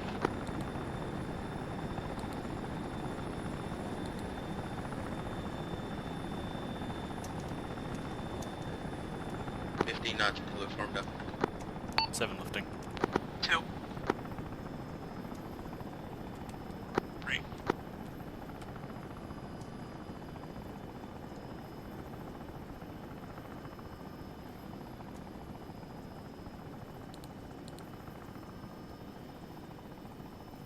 Mayday, mayday. Whiskey 02, loss of tail rotor. Roger, Whiskey 02, I have a copy of you have a lost tail rotor. You have gear position, over. 094017. How copy, over? Roger, copy 094017, lost tail rotor. What are your intentions this time? Crash. That's unfortunate. That's, not optimal. Speed up to 80. Ooh! 2, Unfortunate. 3. 4. 5. Rolling left. 7. Outlaw X-ray, Whiskey 32, flight of 6, over. Road Whiskey 3256. Roger, request a clearance to land at the northern air base, coming in from the east, over. Roger, you're cleared in on the northern air base, coming in on active 27.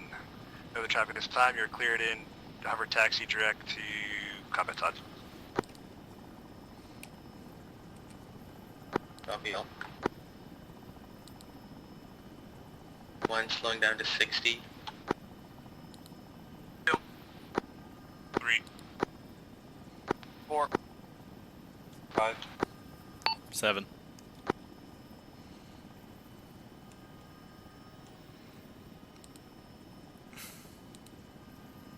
man boxing for man slowing down to 60. You should get a pass 90. I'm going 53. There's 6 helipads here, so everyone should have a spot.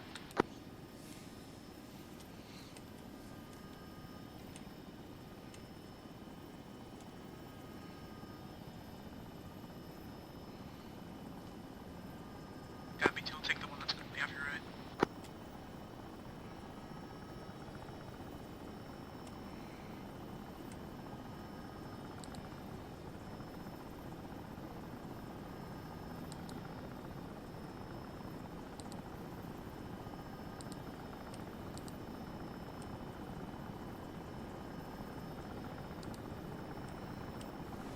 One on the deck.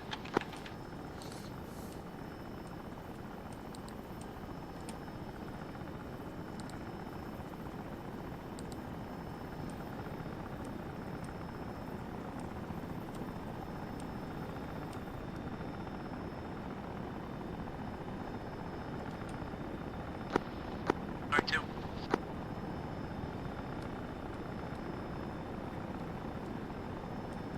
So, I'm watching people come in, right? So keep some things in mind.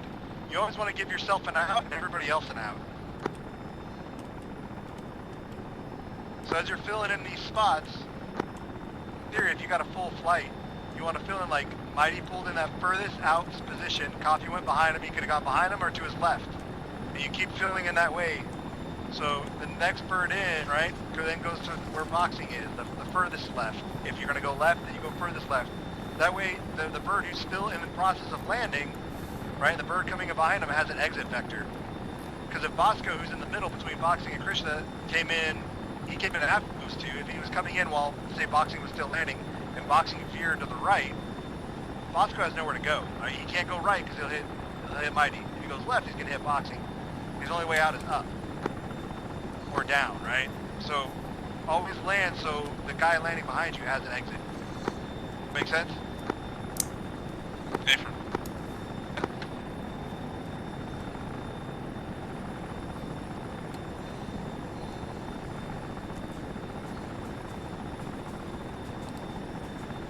We all on deck yet? Yeah, not Seven's quite. on deck. We're on deck. I think we're still waiting for 6. Oh yeah, I forgot about that. Galaxy 10 now.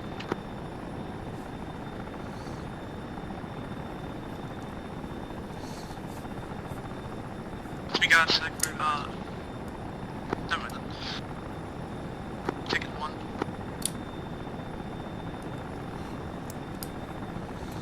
One lifting. ID will be going above you.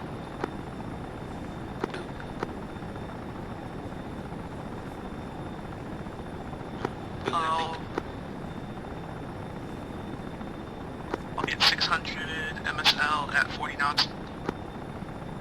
They're lifting. I make that 650. 4 lifting. 5. Can't break for 6 lifting.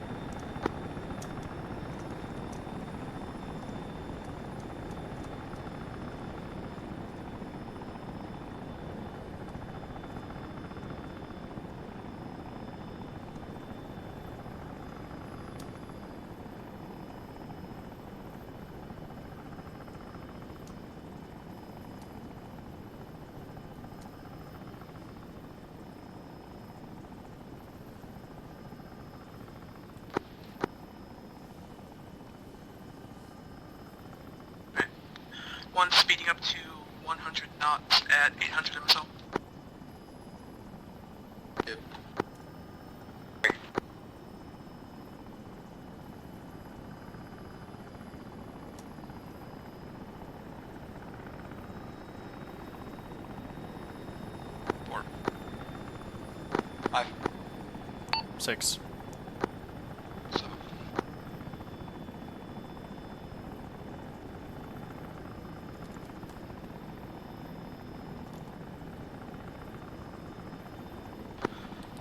One's lifting for a bit to 900 due to altitude. At 950. Two.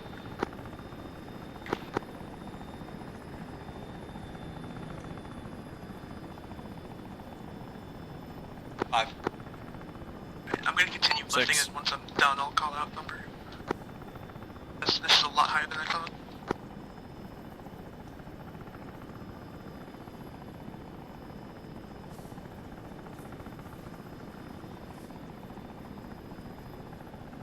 Alright, 1100 MSL at 90 knots. One tuning right. Two. Three. Four. Five. 6.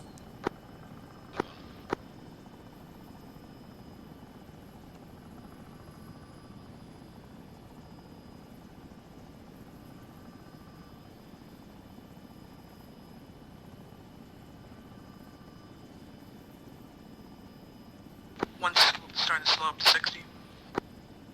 Two.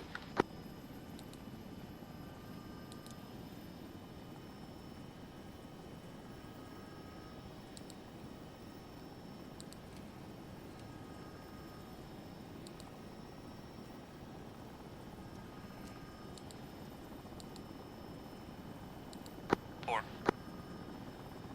Five. 6. If you want to try to sit down behind me on this road after I hit deck, keep taking column. If not, you'll be fine. Two.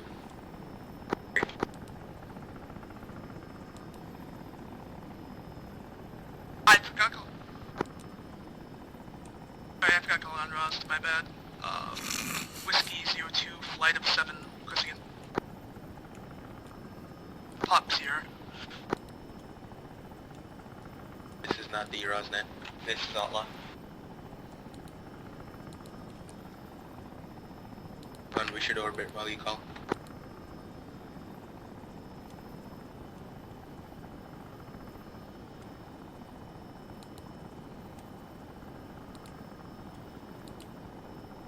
Three entering orbit. Who's orbiting? Four orbiting. Five orbiting. I'm calling out on Ross 3. Can you not hear me? 6 orbiting.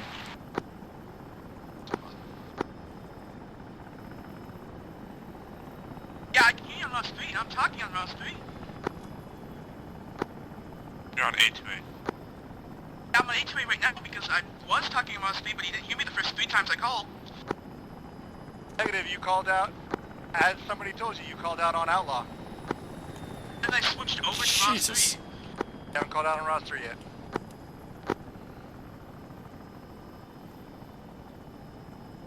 I heard you the once on 808. I don't know what you were calling on the other times. He was calling on 7.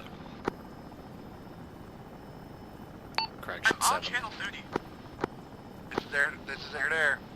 I know, this is not this, but I'm saying I'm on 30 on my radio, and I was calling out to you 3 times, but You can use your 152 to troubleshoot if your helicopter radios aren't working. my helicopter might be fucking broken.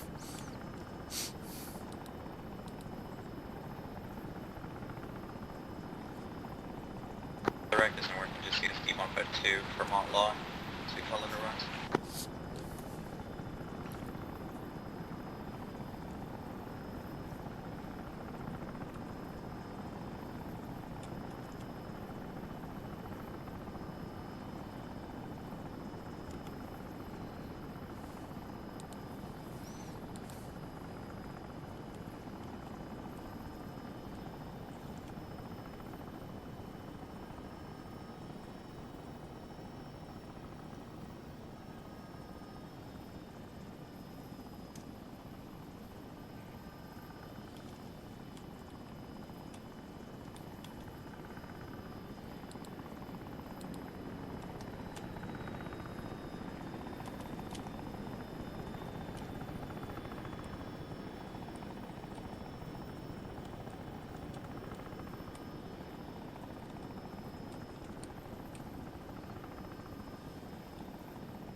One's rejoining queue, going to front.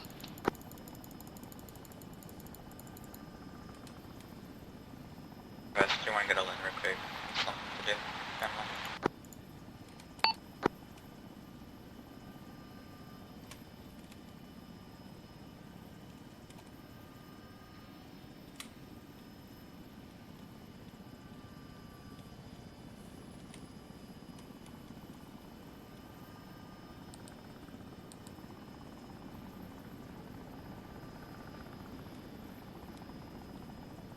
Alright, one's in queue.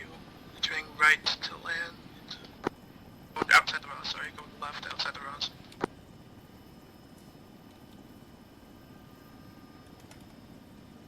Four. 5. 6.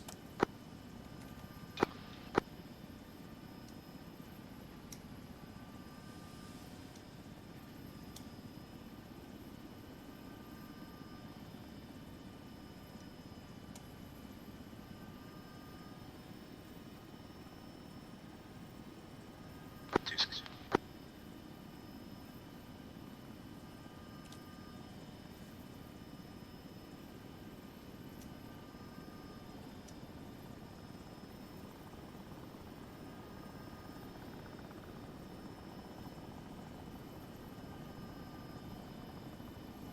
Alright, one's gonna start bleeding altitude, come in. Continuing right turn.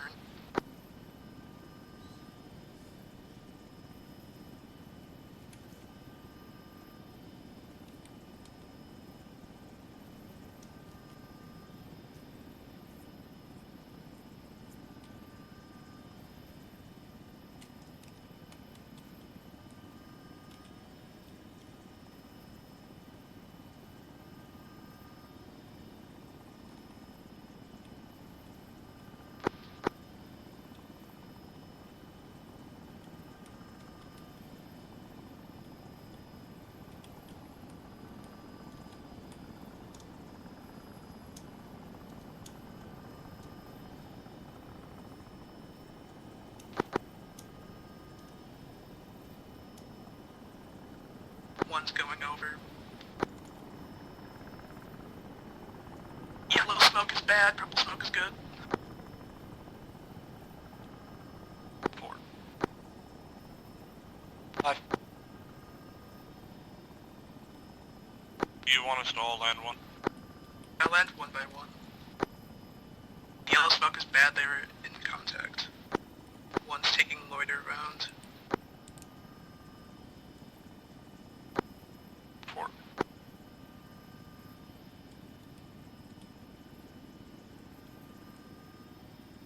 Okay, disregard that, I guess we're getting 3 on the deck. 5 on deck. It's turning into land. 2 will come into view. Just to clarify, you said 3 can land at once, right? 5's already on the deck. 1 and 2 will land next. Turns back. 6. I'm just pointing it out, Bosco, that you are, I mean, you're in the middle of the street. No, you have no cover. One's on deck. Roger. I was trying to give it a little bit of room for the LZ. No, you're fine. I mean, not saying it's wrong, I'm just telling you. That's why I want to do Gonna one get at a shot time, at. because there's a lot of, it's a small compound. But you have to land in the compound? But you had enemy smoke around the compound, so I guess I had to land in the compound. Which way was which way was all the smoke? North, south, and east.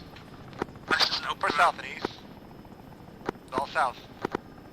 I saw one to the north of it. Or south of it, sorry. I saw one to the north as well. There's never one to the north.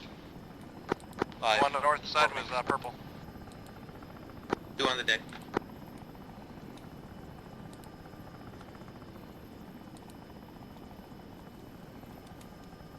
We're joining queue.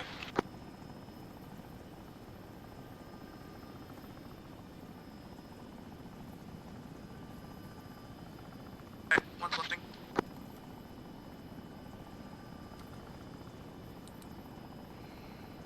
Lifting to the southeast. We'll join at SQ.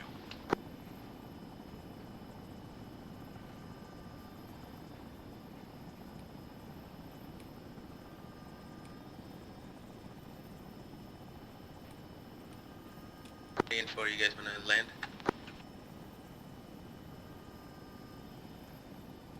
Six making approach.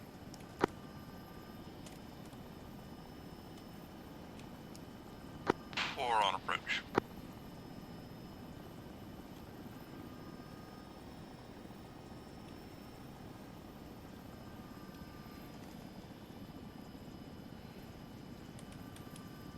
And then the two that are currently going in for the landing. Who else didn't land? E7 and you.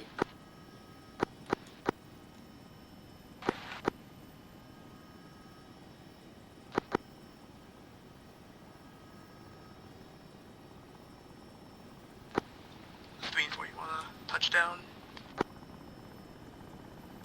31 on approach. Six on final approach. Four on final approach. Do you wanna board and land with 7 on the next run? 3 will maintain orbit.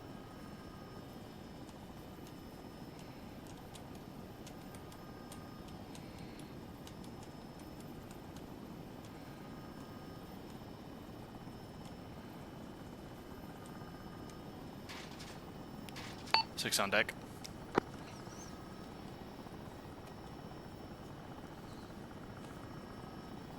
Four, where are you?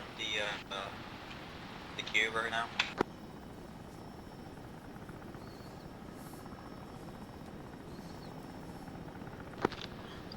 Three, you can push 4. Whoever's on deck.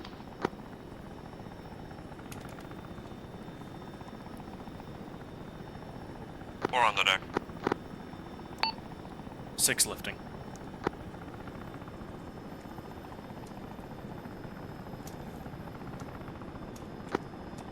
Four lift. The east or west, sorry, east.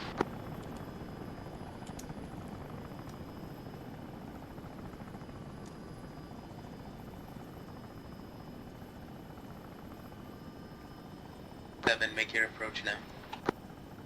Roger.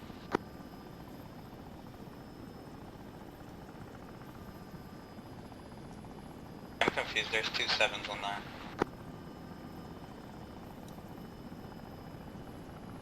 Hey, are you on the deck right now? From 3 on deck. Okay, firm. The last, yeah, only 7 should be landing now.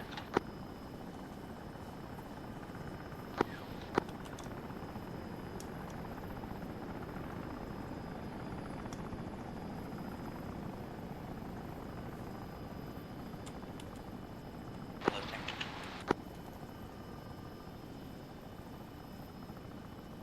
We cleared up behind you.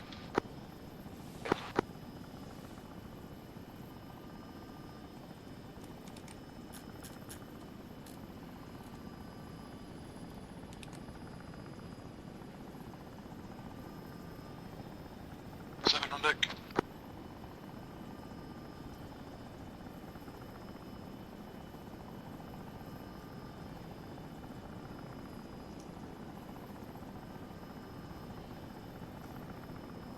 Clear up 7.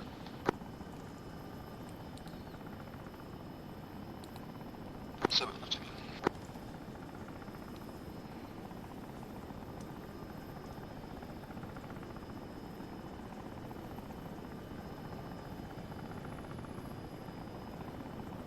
Alright, I'm gonna call up your names. Anubis. Coffee. Man.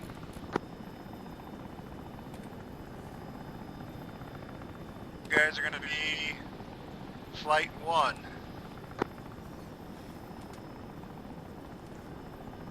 Boxing Bosco, Mighty, and Jan, you're Flight 2.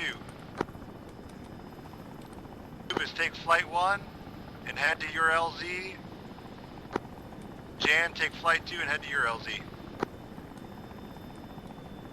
1-1 copies. Flight 1, rather on me, south side of current Ross. We'll be at 1474 MSL, 80 knots. In orbit. Copy. And assume 2-1. Stand by, I'm having some technical difficulties real quick. Roger.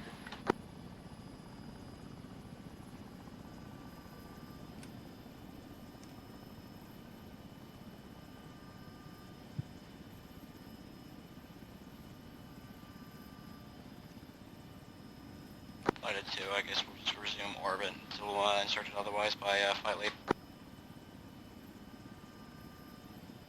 Flight 1-1, are you south of the Ross? Affirm, south of Roz. Orbiting at 1500. Nice. 1-2 is nice. Flight 2, meet southwest of Ross. 2-2. 07. Flight 2, might I recommend not southwest of Ross, since that's the direction that flight has to go. Oh, I'm sorry, that's the way you're going. That's not... You're good. Flight 1, egress farther east. We're all right on top of each other, essentially, still.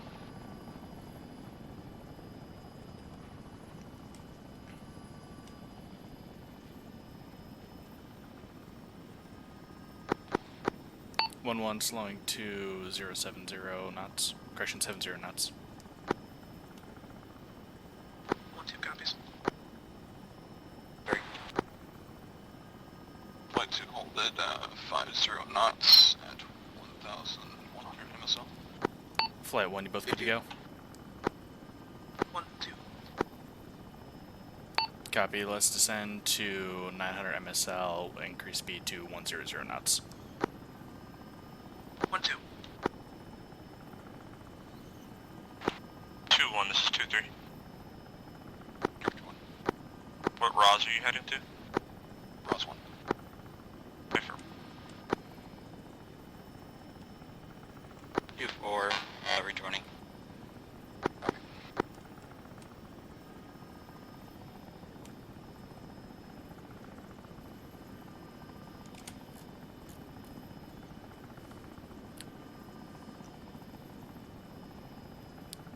Punisher 6 Romeo, this is Whiskey 05 on Ross 2, radio check. Is 1100. Heavy Lima Charlie, Whiskey 05, have me over. Flight 1, begin orbit to the south of the Roz, 1-1 coming right. Punisher 6 Romeo, Whiskey Flight of 3 requesting entry to the Roz at this time. Roger, you are cleared in entry and or rest. Returning Flight 1. Good copy, Punisher, stand by for Victor. Flight 2, hold orbit of Your Victor's Ross. deployed. My radio's not working. 2-2. 05 copies. We'll do this one orbit, Flight 1, then 1 to the Roz in the south.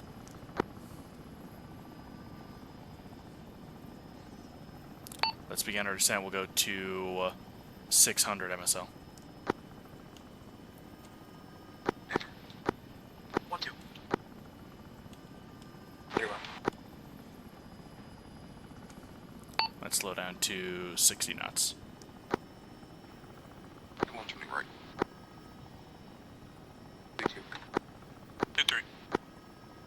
2-4. We'll do single landings, and we will orbit over the LZ to the west. 1-3, you'll be first on deck.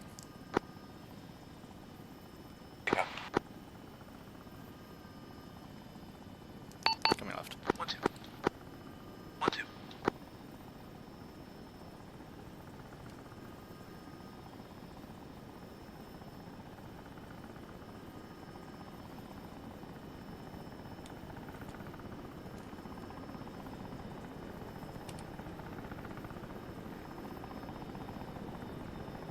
You're cleared into Ross from the west. Let's land one at a time on the road. Sure, that's good. 1-1, negative visual on Victor, beginning orbit to the west. We're only left now. 1-2.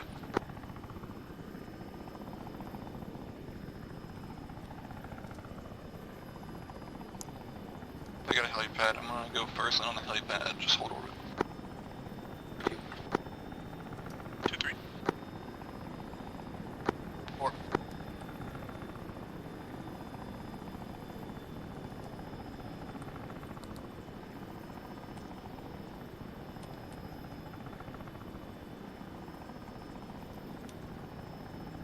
Loitering at 1200 MSL. 1-3, were you able to spot the Victor? Negative. Roger 6 Romeo, so Whiskey 05. Can you provide a description of your Victor, please? Yeah, my Victor is a large yellow or large red square with a yellow diamond in it. Good copy, Punisher. Scanning, standby.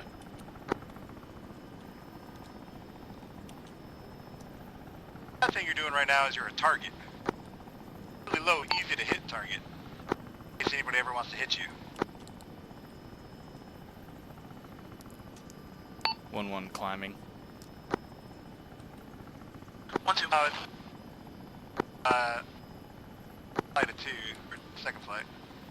2-1 on deck. There's Rangers on the helipad. Want to hit them? Well, you're coming in slow and you didn't know what your visual was.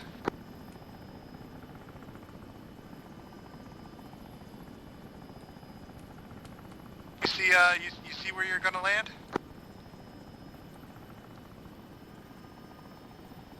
Whiskies?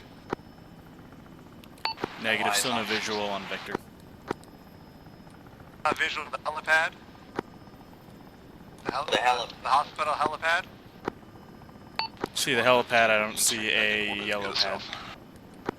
Alright, when you first came in, I told you I have a helipad right here. Yeah. 1-2 got eyes on ready. Good copy.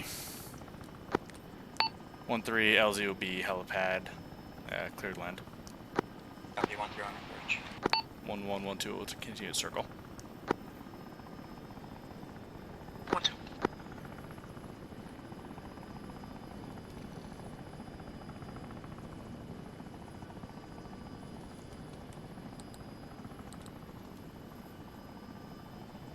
Isn't this where the extract was last night? Set them off.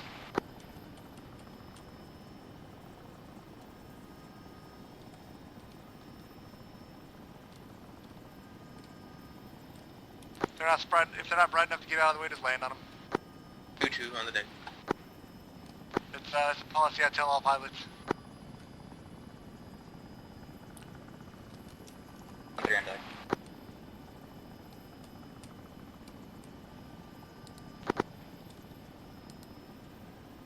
1-1, being my descent, preparing for approach.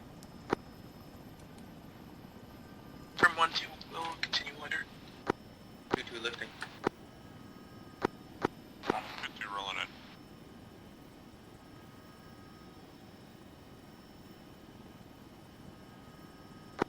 Lifting. 1-1 on approach.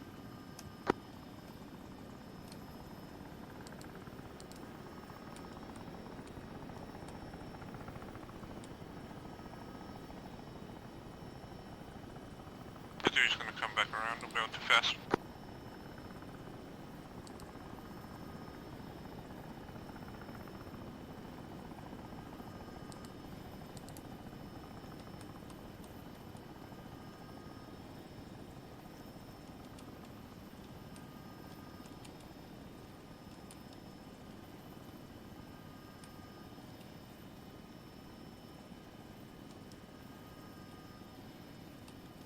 On approach.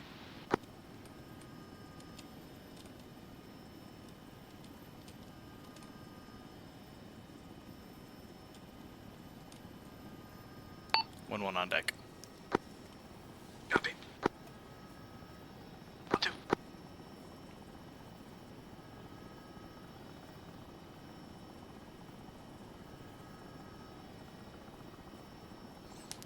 1-1, 20 seconds remaining. 1-2, slowing down beginning approach from the south. 2-3 on the deck.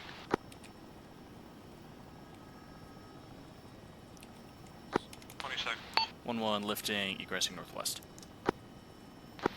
123 lifting.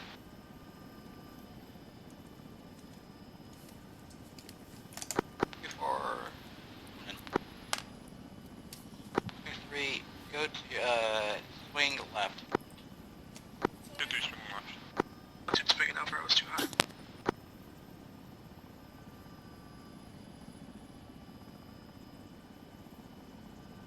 Once you guys are done, you can head to the last LZ.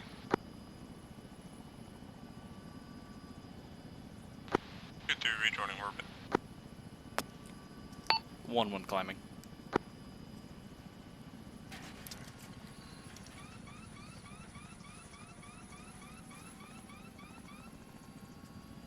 Go.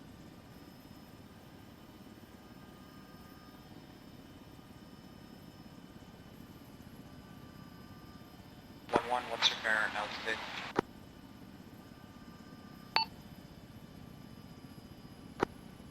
Eight 0-0, 1-1.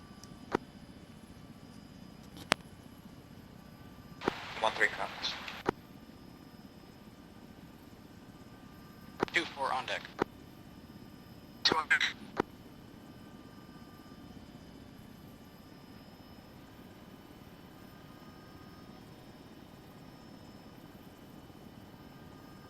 Lifting.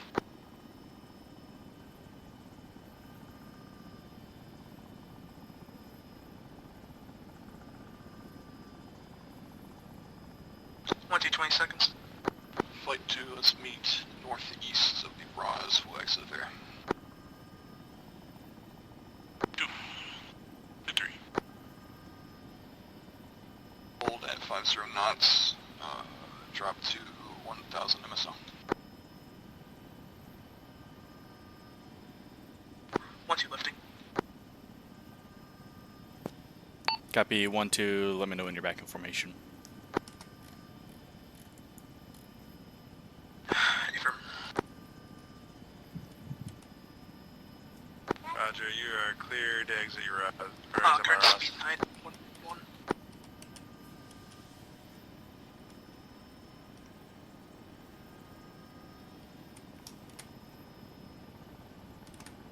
Good copy, we 1-2.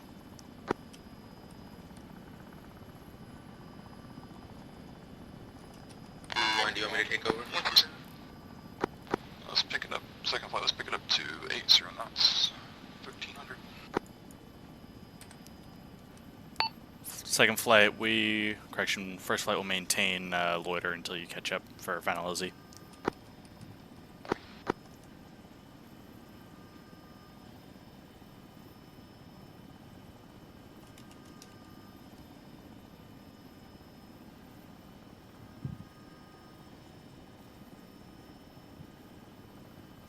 We're headed right for the final LZ. If you want to go there, we'll catch up with you there.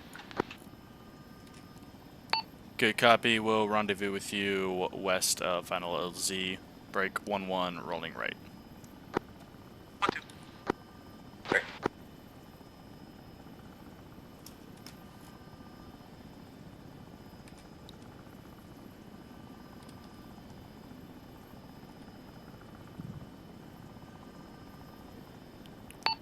Rolling back left. 1-2.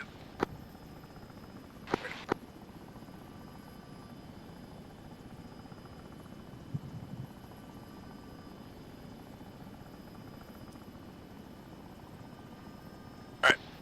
Sure everybody fits in this thing, so inside the compound. 1-1, slowing to 80 knots, 855 MSL. 1-2.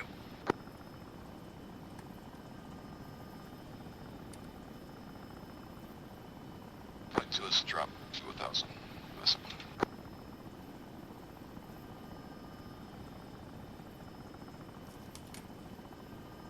4. 3.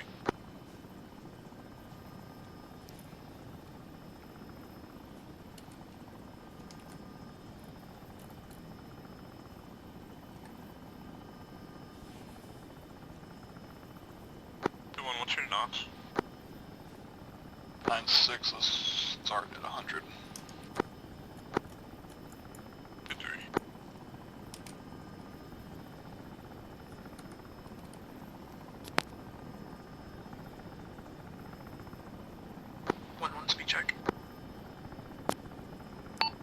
Sorry, increasing speed.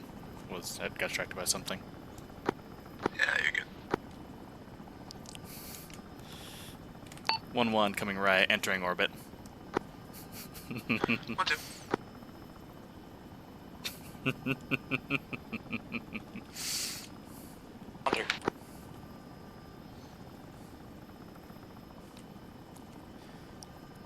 One gaining altitude 950 MSL. 1-2. I haven't. 1-2, we have eyes on. Good, copy 2-1. We'll join at the barrier formation.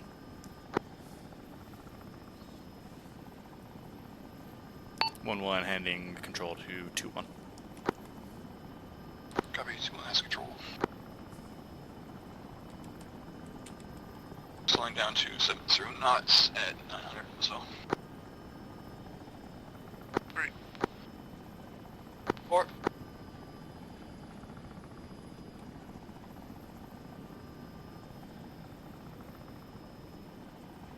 5.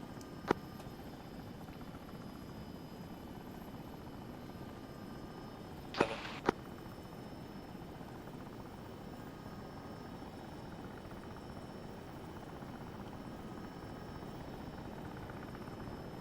7 is 0 Z.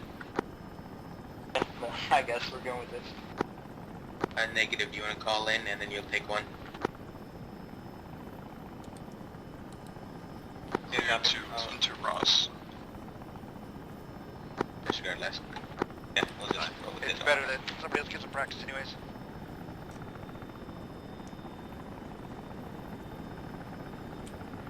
Let's all try and land in these fields, 2 to each field. I think Grim wanted us all to land inside the compound.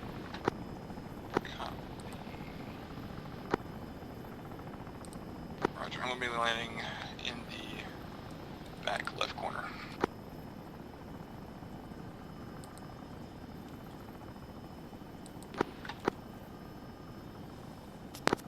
And then where do you want everybody else, flight lead? In front and just scattered around wherever fits.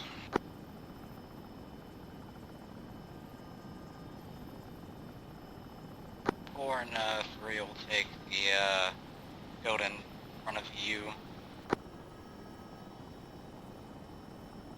Just for that. A lot more space in this compound than you guys think. First thought.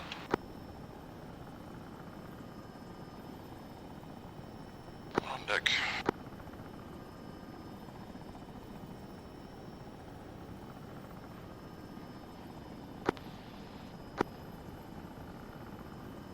Probably get 8 Chinooks in here, easily. 2 on the deck.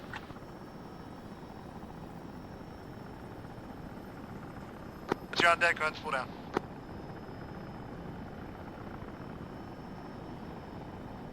Coming over 1.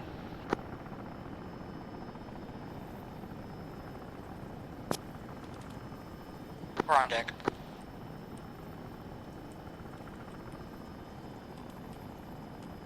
Six making approach. 3 on deck. Nice. 3 spilling down. 4 spilling down. 5's on approach. Very nice. Mmm.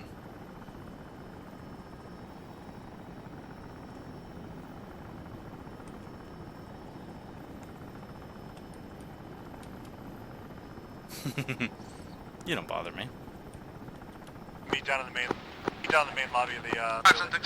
You just distract me occasionally. You don't bother me.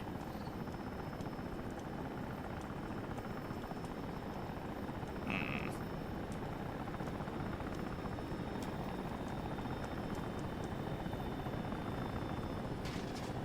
Six on deck.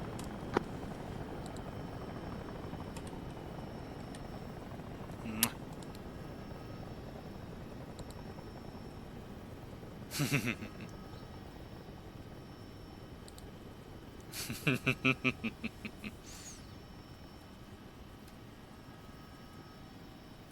me see you too, dear. Yeah.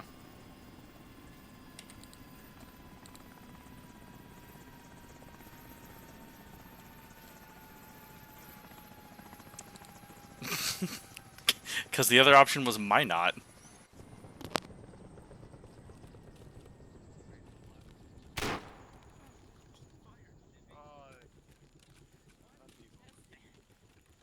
People's children. Isn't he yours? Hey, if anyone asks Mistley, you know. Yeah. Why was there a gunshot? A Way too cockroach. many No, the not the cockroach, only cockroach. walk in here. Hmm. Okay, dude. Actually, you're all walks right now. I don't care what it says above your heads. All right. All right. So that was our introductory flight, right? So everything that we introduced you to during this training, right, are things that are going to be testable.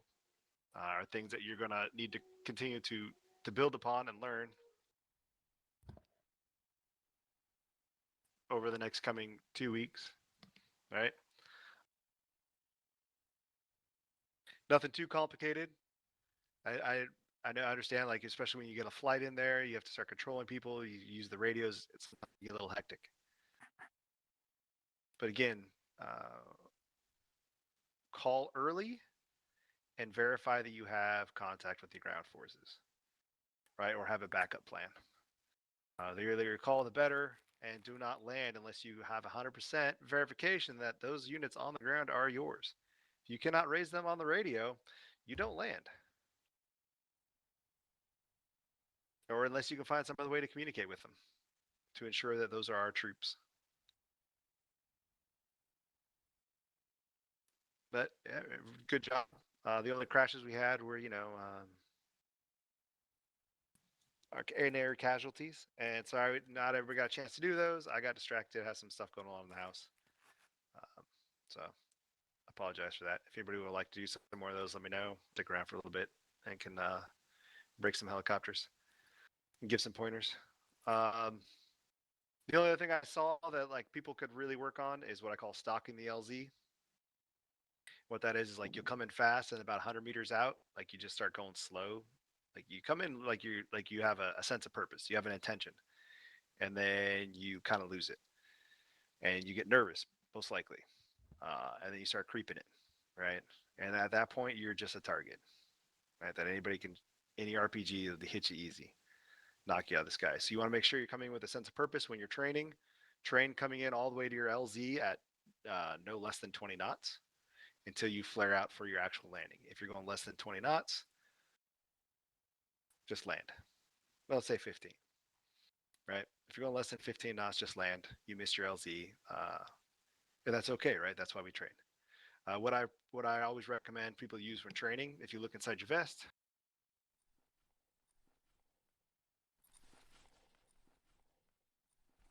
everybody has. Oh, I can't put it down inside because we're inside a building. Everybody has those panels I put down. Mm-hmm. Use the panels when training. Like fly out somewhere, drop the panel, or if you're in Zeus, drop them. There, it's under tarp. I put those down, and that's what I use to practice to give myself aim small, miss small. Right. That's what I use to practice to make sure I'm hitting my mark, and give me a visual reference when I come in for my landings.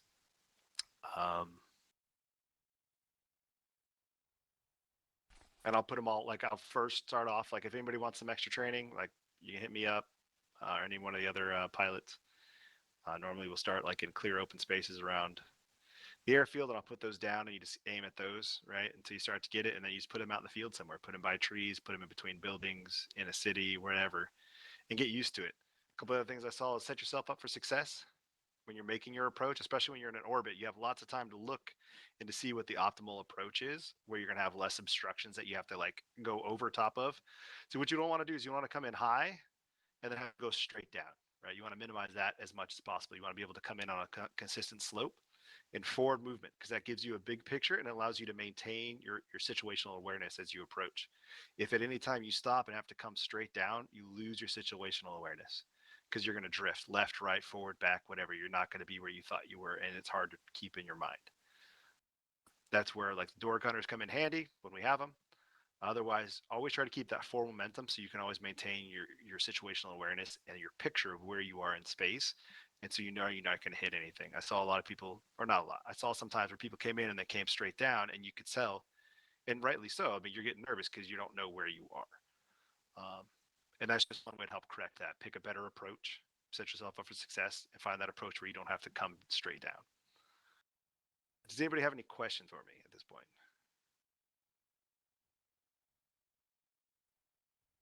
Can you help me with the radios afterward? Like, I Yeah. could hear everybody on ROS 3, but I couldn't talk on it. You just might not have had it set up properly, so that way you can transmit. You might have set Probably your not. listen instead of work or monitor Did instead of you? work. I Did you mess probably with the did. intercom? So if you were using the helicopters, like, did you have 2 radios on the helicopter?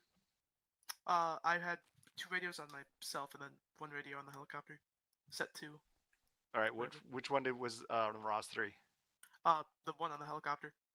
Okay. So yeah, it might not have been set up to transmit. Like you might not have flipped over that switch that I told you where you had to go to A or use whatever or disable your intercom system completely. Yeah. If you didn't do that, then it was transmitting on intercom. If you didn't flip the switch up. It was only receiving. Yeah. So you can hear, because you can set up every one of those racks to listen, and you can listen to all those radios, but you can only transmit on the active 3 or 1 if you switch radios every time. Your active radio to each radio, because you can also do that. Yeah. The only other thing I will say is like another part of your flight for part of your practical test for like going into an LZ, I will say we'll have a Chinook, the potential for a Chinook to be involved. So get some practice time on the Chinook. As was pointed out, most of the time, if we're going to need you guys, it's going to be with big aircraft, right? Because we're low on pilots, we're probably going to need to infill 1 pilot. And so if you got to take Punisher, you got to take Punisher. And we only have the 1 pilot to spare for that. You're probably flying a Chinook. So get some Chinook time. And then your obstacle course will be on the Little Bird. Actually, I didn't show you guys that. I can show you that too before we all take off. If anybody would like to see it. Does anybody have any other questions? Comments, concerns? Anybody feel like they learned anything? Yes. Oh yeah. Yeah.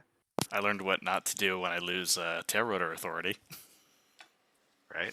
Very very chaotic. I learned what once... not to do when approaching a Rouse. Right.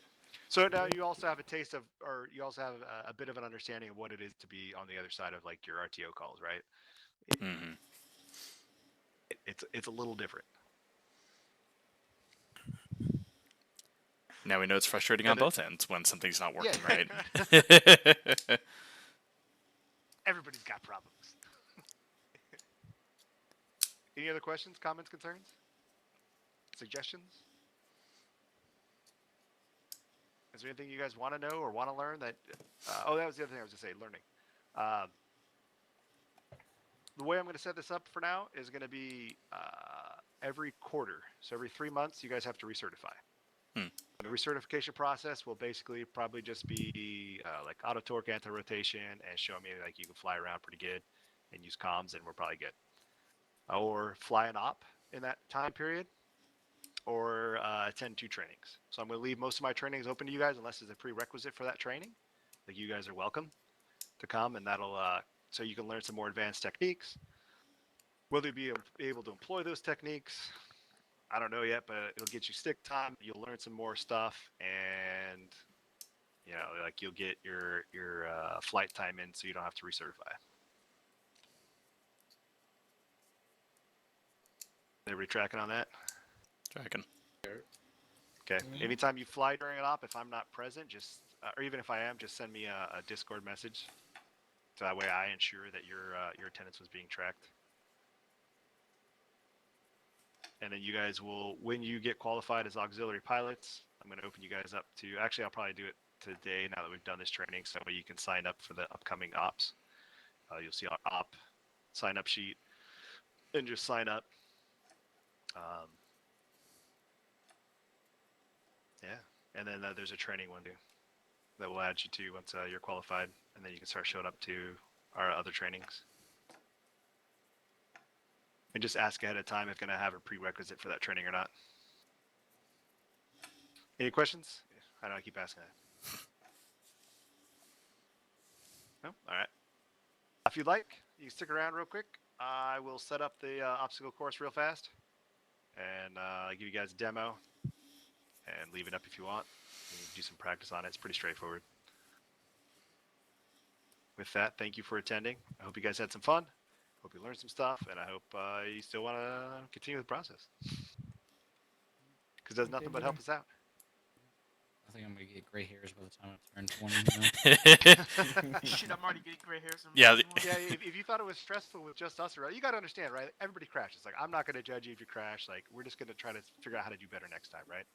Yeah, no, I felt so Because embarrassed. even I missed, crash. I felt so embarrassed when I missed Ra's call, dude. Yeah. Or make mistakes, right? All these things happen. You know. But that's not what, like, during an op, like, that's not what everybody sees. They just see your one time. Whoever So that's why we the practice a lot. whoever the second Mayday was, I got a pretty good view of your crash. Yeah, we were all leaving the LZ and then one just starts spinning. Yeah, it's like, oh. Yeah. And the there news, I he just goes. saw you going down, and I was like, there's a bird spinning out of control. All I see on the C tab is just you spin. I swear to God, That's all. someone yelled David. I Right saw round, on the right C round. tab before I saw it actually, and I was like, wait, hold up. I want to see who that was, and all I see is this. Boom. Every single time I heard someone call out or get that like something lost and stuff, all I heard like 10 seconds later was just a distance crash. Yeah. Like just an explosion. I went, I don't know that one. Yep. All right. So, does anybody want to see the obstacle course? Sure. Before I just set it up. All right. Does anybody want any additional like training, whether it be landings, auto torque, anti-rotation, anything like that? If someone wants to listen on Ross 3 while I try to go unfuck myself, so I can actually call into Can Ross you- next time. I'll be on Ross 3 Can coffee. you message me after you're done? Sure. Bye. I gotta go eat. Thank you, Mr. Grimm. It was very helpful, very stressful. I'll see you Rowan guys 1-5 checking in. Do Ross the 3. little ranger things I was doing. No. next couple weeks. Oh. Yeah, this is this in like an ID out first. You talking about the mini op or whatever? Yes. Yeah. Dave. Ross 3 check. Did you just teabag your commander? Lima Charlie. Let's just not tell him. I hate my life. Yeah, exactly what I did. I said didn't set broadcast on. I'm just fucking. Oof. Now you know. Yeah. Skill issue. For real. Hate all of you. And Grim, you said as far as helmets goes, it's nothing named and nothing with a mustache, correct? Correct. Yeah, mustache means PJs. 15 through 19 is what PJs use. As a heads up. I was more asking for like the non, like the You can even RHS use the ones. Yeah, you can use the RHS ones too. Because there Can? was. Yeah. There's even if you put age 56 in there, or 56, like you'll see all the other ones in there. They can have names on the helmet just so long as like The helmet variant isn't named. right. So Yeah. when you look at the description, it doesn't say a name. Yeah. You click on it, but when you open it up, it has a name on it, like it's nobody in the task force. Yeah, you can use that. That's basically I'm just Logan's. gonna use this helmet I already So have there's on. only like a couple that are actually like restricted. Only the custom made one. Alright, I need to go back out to the bit. That is shiny as hell, Anubis. I know, right? Just grab He's the a white pretty, one. pretty princess. No, grab the pink one. We need a He has a pink, pink one that's shiny as backpack. hell. Oh yeah, We need a that pink one's one. shiny too.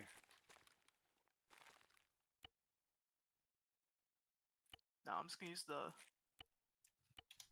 MedX Express helmet because it's funny. Hey Grim, Yeah, what's up? do I have to do the course real quick, or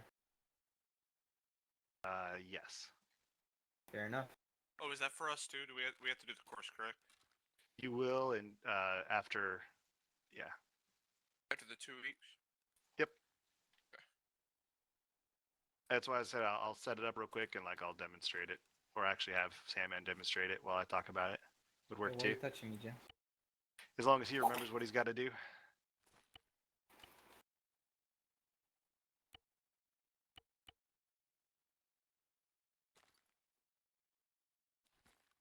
Trying to 360 no scope me right now? Yeah. He's trying to do something to you. I can't figure out what. Just smack the shit out of my joystick doing that. I heard. Yeah, I heard it. It was indeed.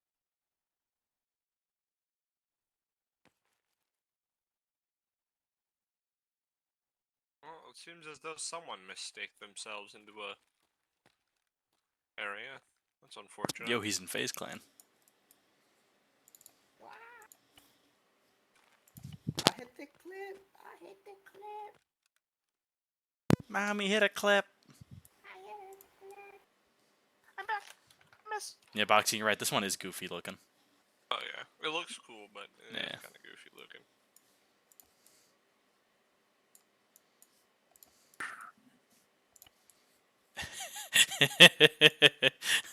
Oh my god. I love the pink without the face mask. Yeah, with the fucking ornamental mask.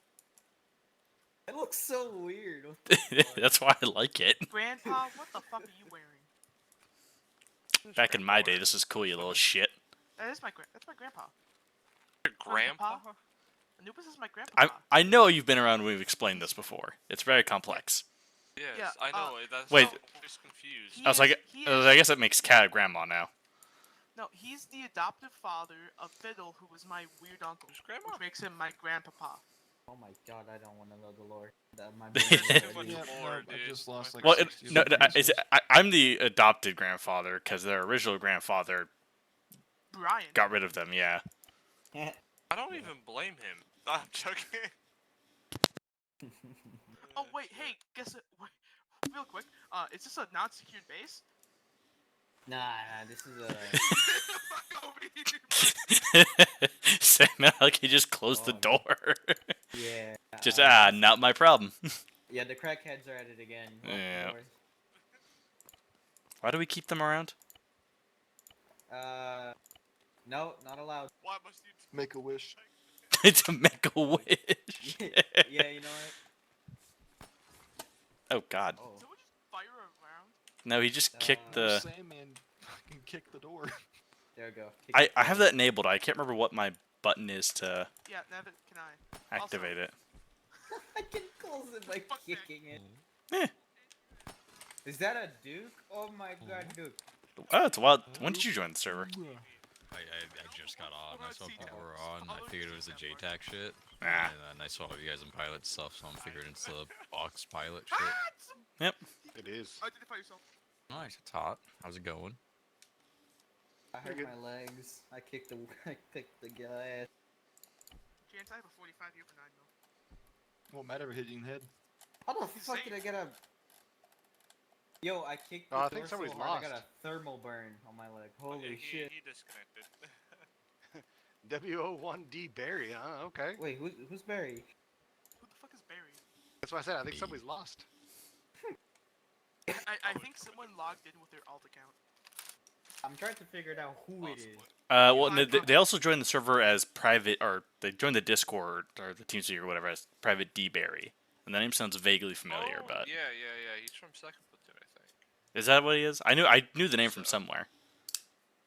Yeah, D-Berry, 1st Platoon, Rangers. Aren't you in Ranger Command? No, he's I've also been gone for the better part of the last like 2 months. Oh wait, He's we're a- on secured base. oh. I have to take my meg out. Oh man, I gotta do it. Oh my god. Yeah. Okay. Anubis, you'd be proud of me. Why? So, the All right, here we go. Thanksgiving and the day before Thanksgiving, we had Wait, 4 new who's have fun? ABs join. I did Yeah. all of their trainings within 20 hours. Damn, look at you. Okay. Here's the everybody explanation else real quick. All right, you guys see the towers around us? Yes. You have to fly this whole course while staying underneath the second white line, so under 30 feet. Oh. And I guess we have to like weave back and forth between them or whatever. Nope, No, it's no, actually way more easy than that. How many people we got? One, two. Just gotta fly like all the way down the runway without exceeding the All right, altitude. Sandman, do you remember it, or you Oh. want me to fly it first? I remember it. It was drilled into my mind. Are you sure? Mhm. All right, I'll spectate everybody this jump actually in, if and you're interested. I'll stand right here, and I'll talk to you guys over the radio and tell you what it is. Okay. Sandman's gonna fly with all of you guys on board. Oh, awesome. Bet. Boxing, don't I'll let stand a over here next helicopter to down. Duke. It looks Fuck safer. you. Whoever said that, you're a terrible human being. I I love hope you. you throw up.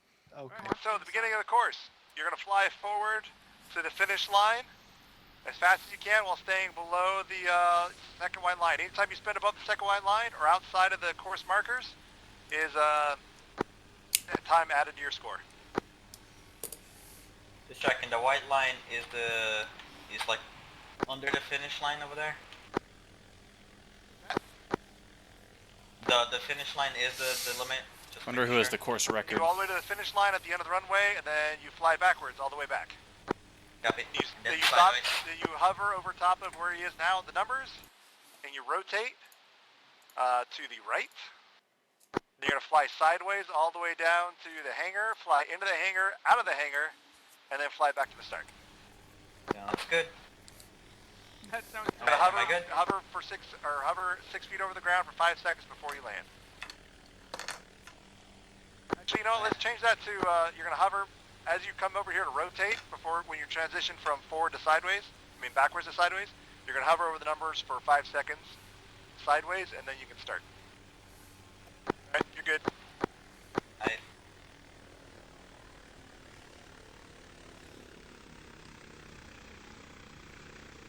You see right here, he's going to pick up speed because it's a time event. Stay low. He saw us because he's only at the first white line. That's at the red line. Good to go, but now you want to start slowing down because you don't want to go past that finish line. You put your nose almost all the way up to it. As you can to it.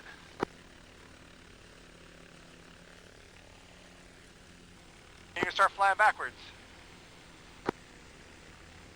The key with flying backwards is you want to get as much speed as you can without going too fast, because if you go too fast, you're going to wind vane. The aircraft is aerodynamic in the other direction, so it's naturally going to want to spin you back around. I'm Toe Mater. You're going to use your peripheral vision and the center white line to keep track of yourself to make sure you're staying on target. Watch your altitude as you fly backwards. As long as you stay around 20, 25 knots, you should be alright. If you go any faster than that, you're going to wind vane. You kind of get to 30 sometimes. You're going to count, right? So you just saw that last light line. Each one of these big pillars is every 200 meters. As he backs up, you're going to see the last hatch. See the landing target, there it is. And you know you're going to come up to the next towers real soon, and there's your numbers. Hover over the numbers. Feet off the deck, count to 5, 2, 3, 4, 5, and you can start flying sideways. Same thing again, right? If you pick up too much speed, you're going to wind vane, and it's going to whip you around so you're flying forward. With this one too, you're going to watch that white line in front of you is the best way to keep track of yourself. And once you know, like you look at it where your numbers are, when you're at the numbers, and kind of gauge how far away you are. Something to keep in mind, you can always tell where the front of your aircraft is, you never know where the back of your aircraft is. So I always cheat closer to what I can see and hope that my tail is clear. And trust me, you got a lot of room. As long as you kind of keep your nose near the tower or the white line in front of you, you should be alright.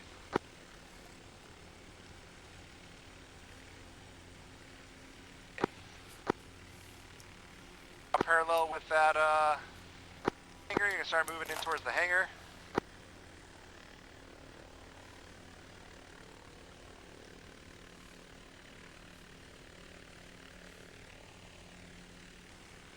Fly into the hangar without touching the deck.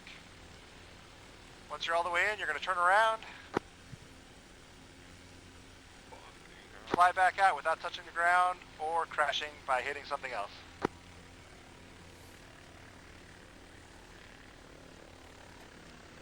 It's a race to the finish line, and then to stop right on the X. Just do a smooth landing right on the X. Right on the numbers.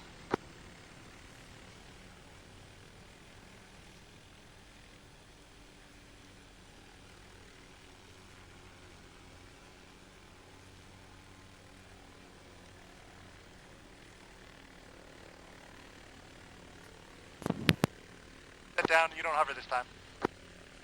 I changed it so you hover in between, that way you just go straight into a landing. Oh, okay. There you go. You can demonstrate your landing prowess. Alright, and spin it down. What's the course record? I can't tell you that.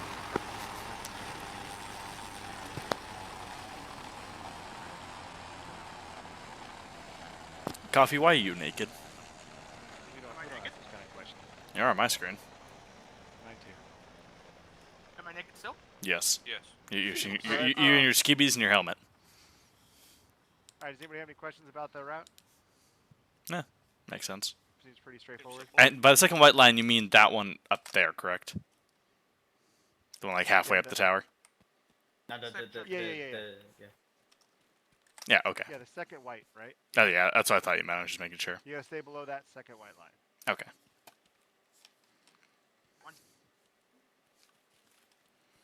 All right, Cool. Any other questions? Nope. So again, it'll be auto torque, anti-rotation, or anti-rotation, auto torque, whatever. Yeah, auto rotation, anti-torque. Wow. This obstacle course, right? And then practical, like talking on the radios, doing your LZs, decision making, all that kind of stuff. And then for this, you'll be flying the Little Bird. For your missions, you'll probably end up flying whatever the mission calls for. So expect to fly any one of those three main aircraft, either Little Bird, the Black Hawk, or a Chinook. I need more Chinook time. Any questions?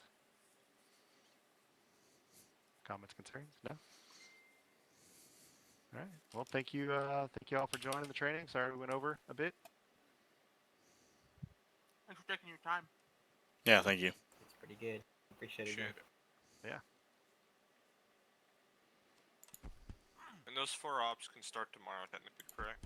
Yes, they can start tomorrow. Oh my god. Murder. Murder. Bloody murder.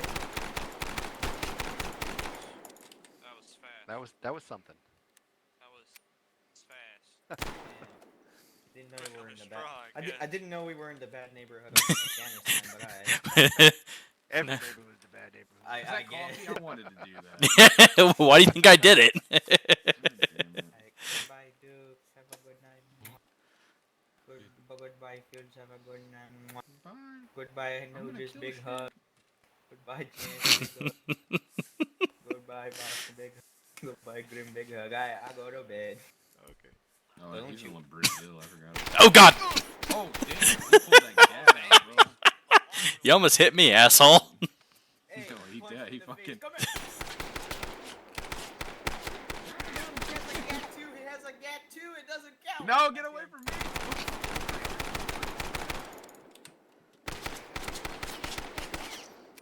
Oh shit.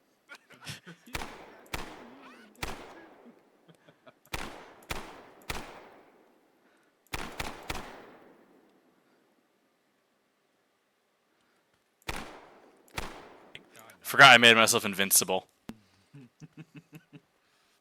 Thank God. on the cops. You guys suck at shooting targets.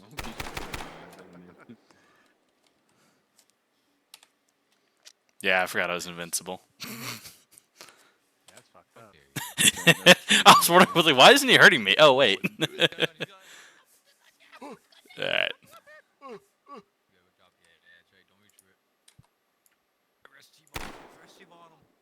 Oh, dude. Oh! Fucking Anubis took Rim out, bro. I need to. Come back, damn it. I always come back. Who's shooting at me? I always come back. I always come back, Anubis. Drop the gun, drop the gun. Stop resisting. You seem to be enjoying that role playing a little too much. Who the fuck? Who's shooting at me? Getting back. And where are they? Forger right now. What the fuck is going on with you? Oh, how much this?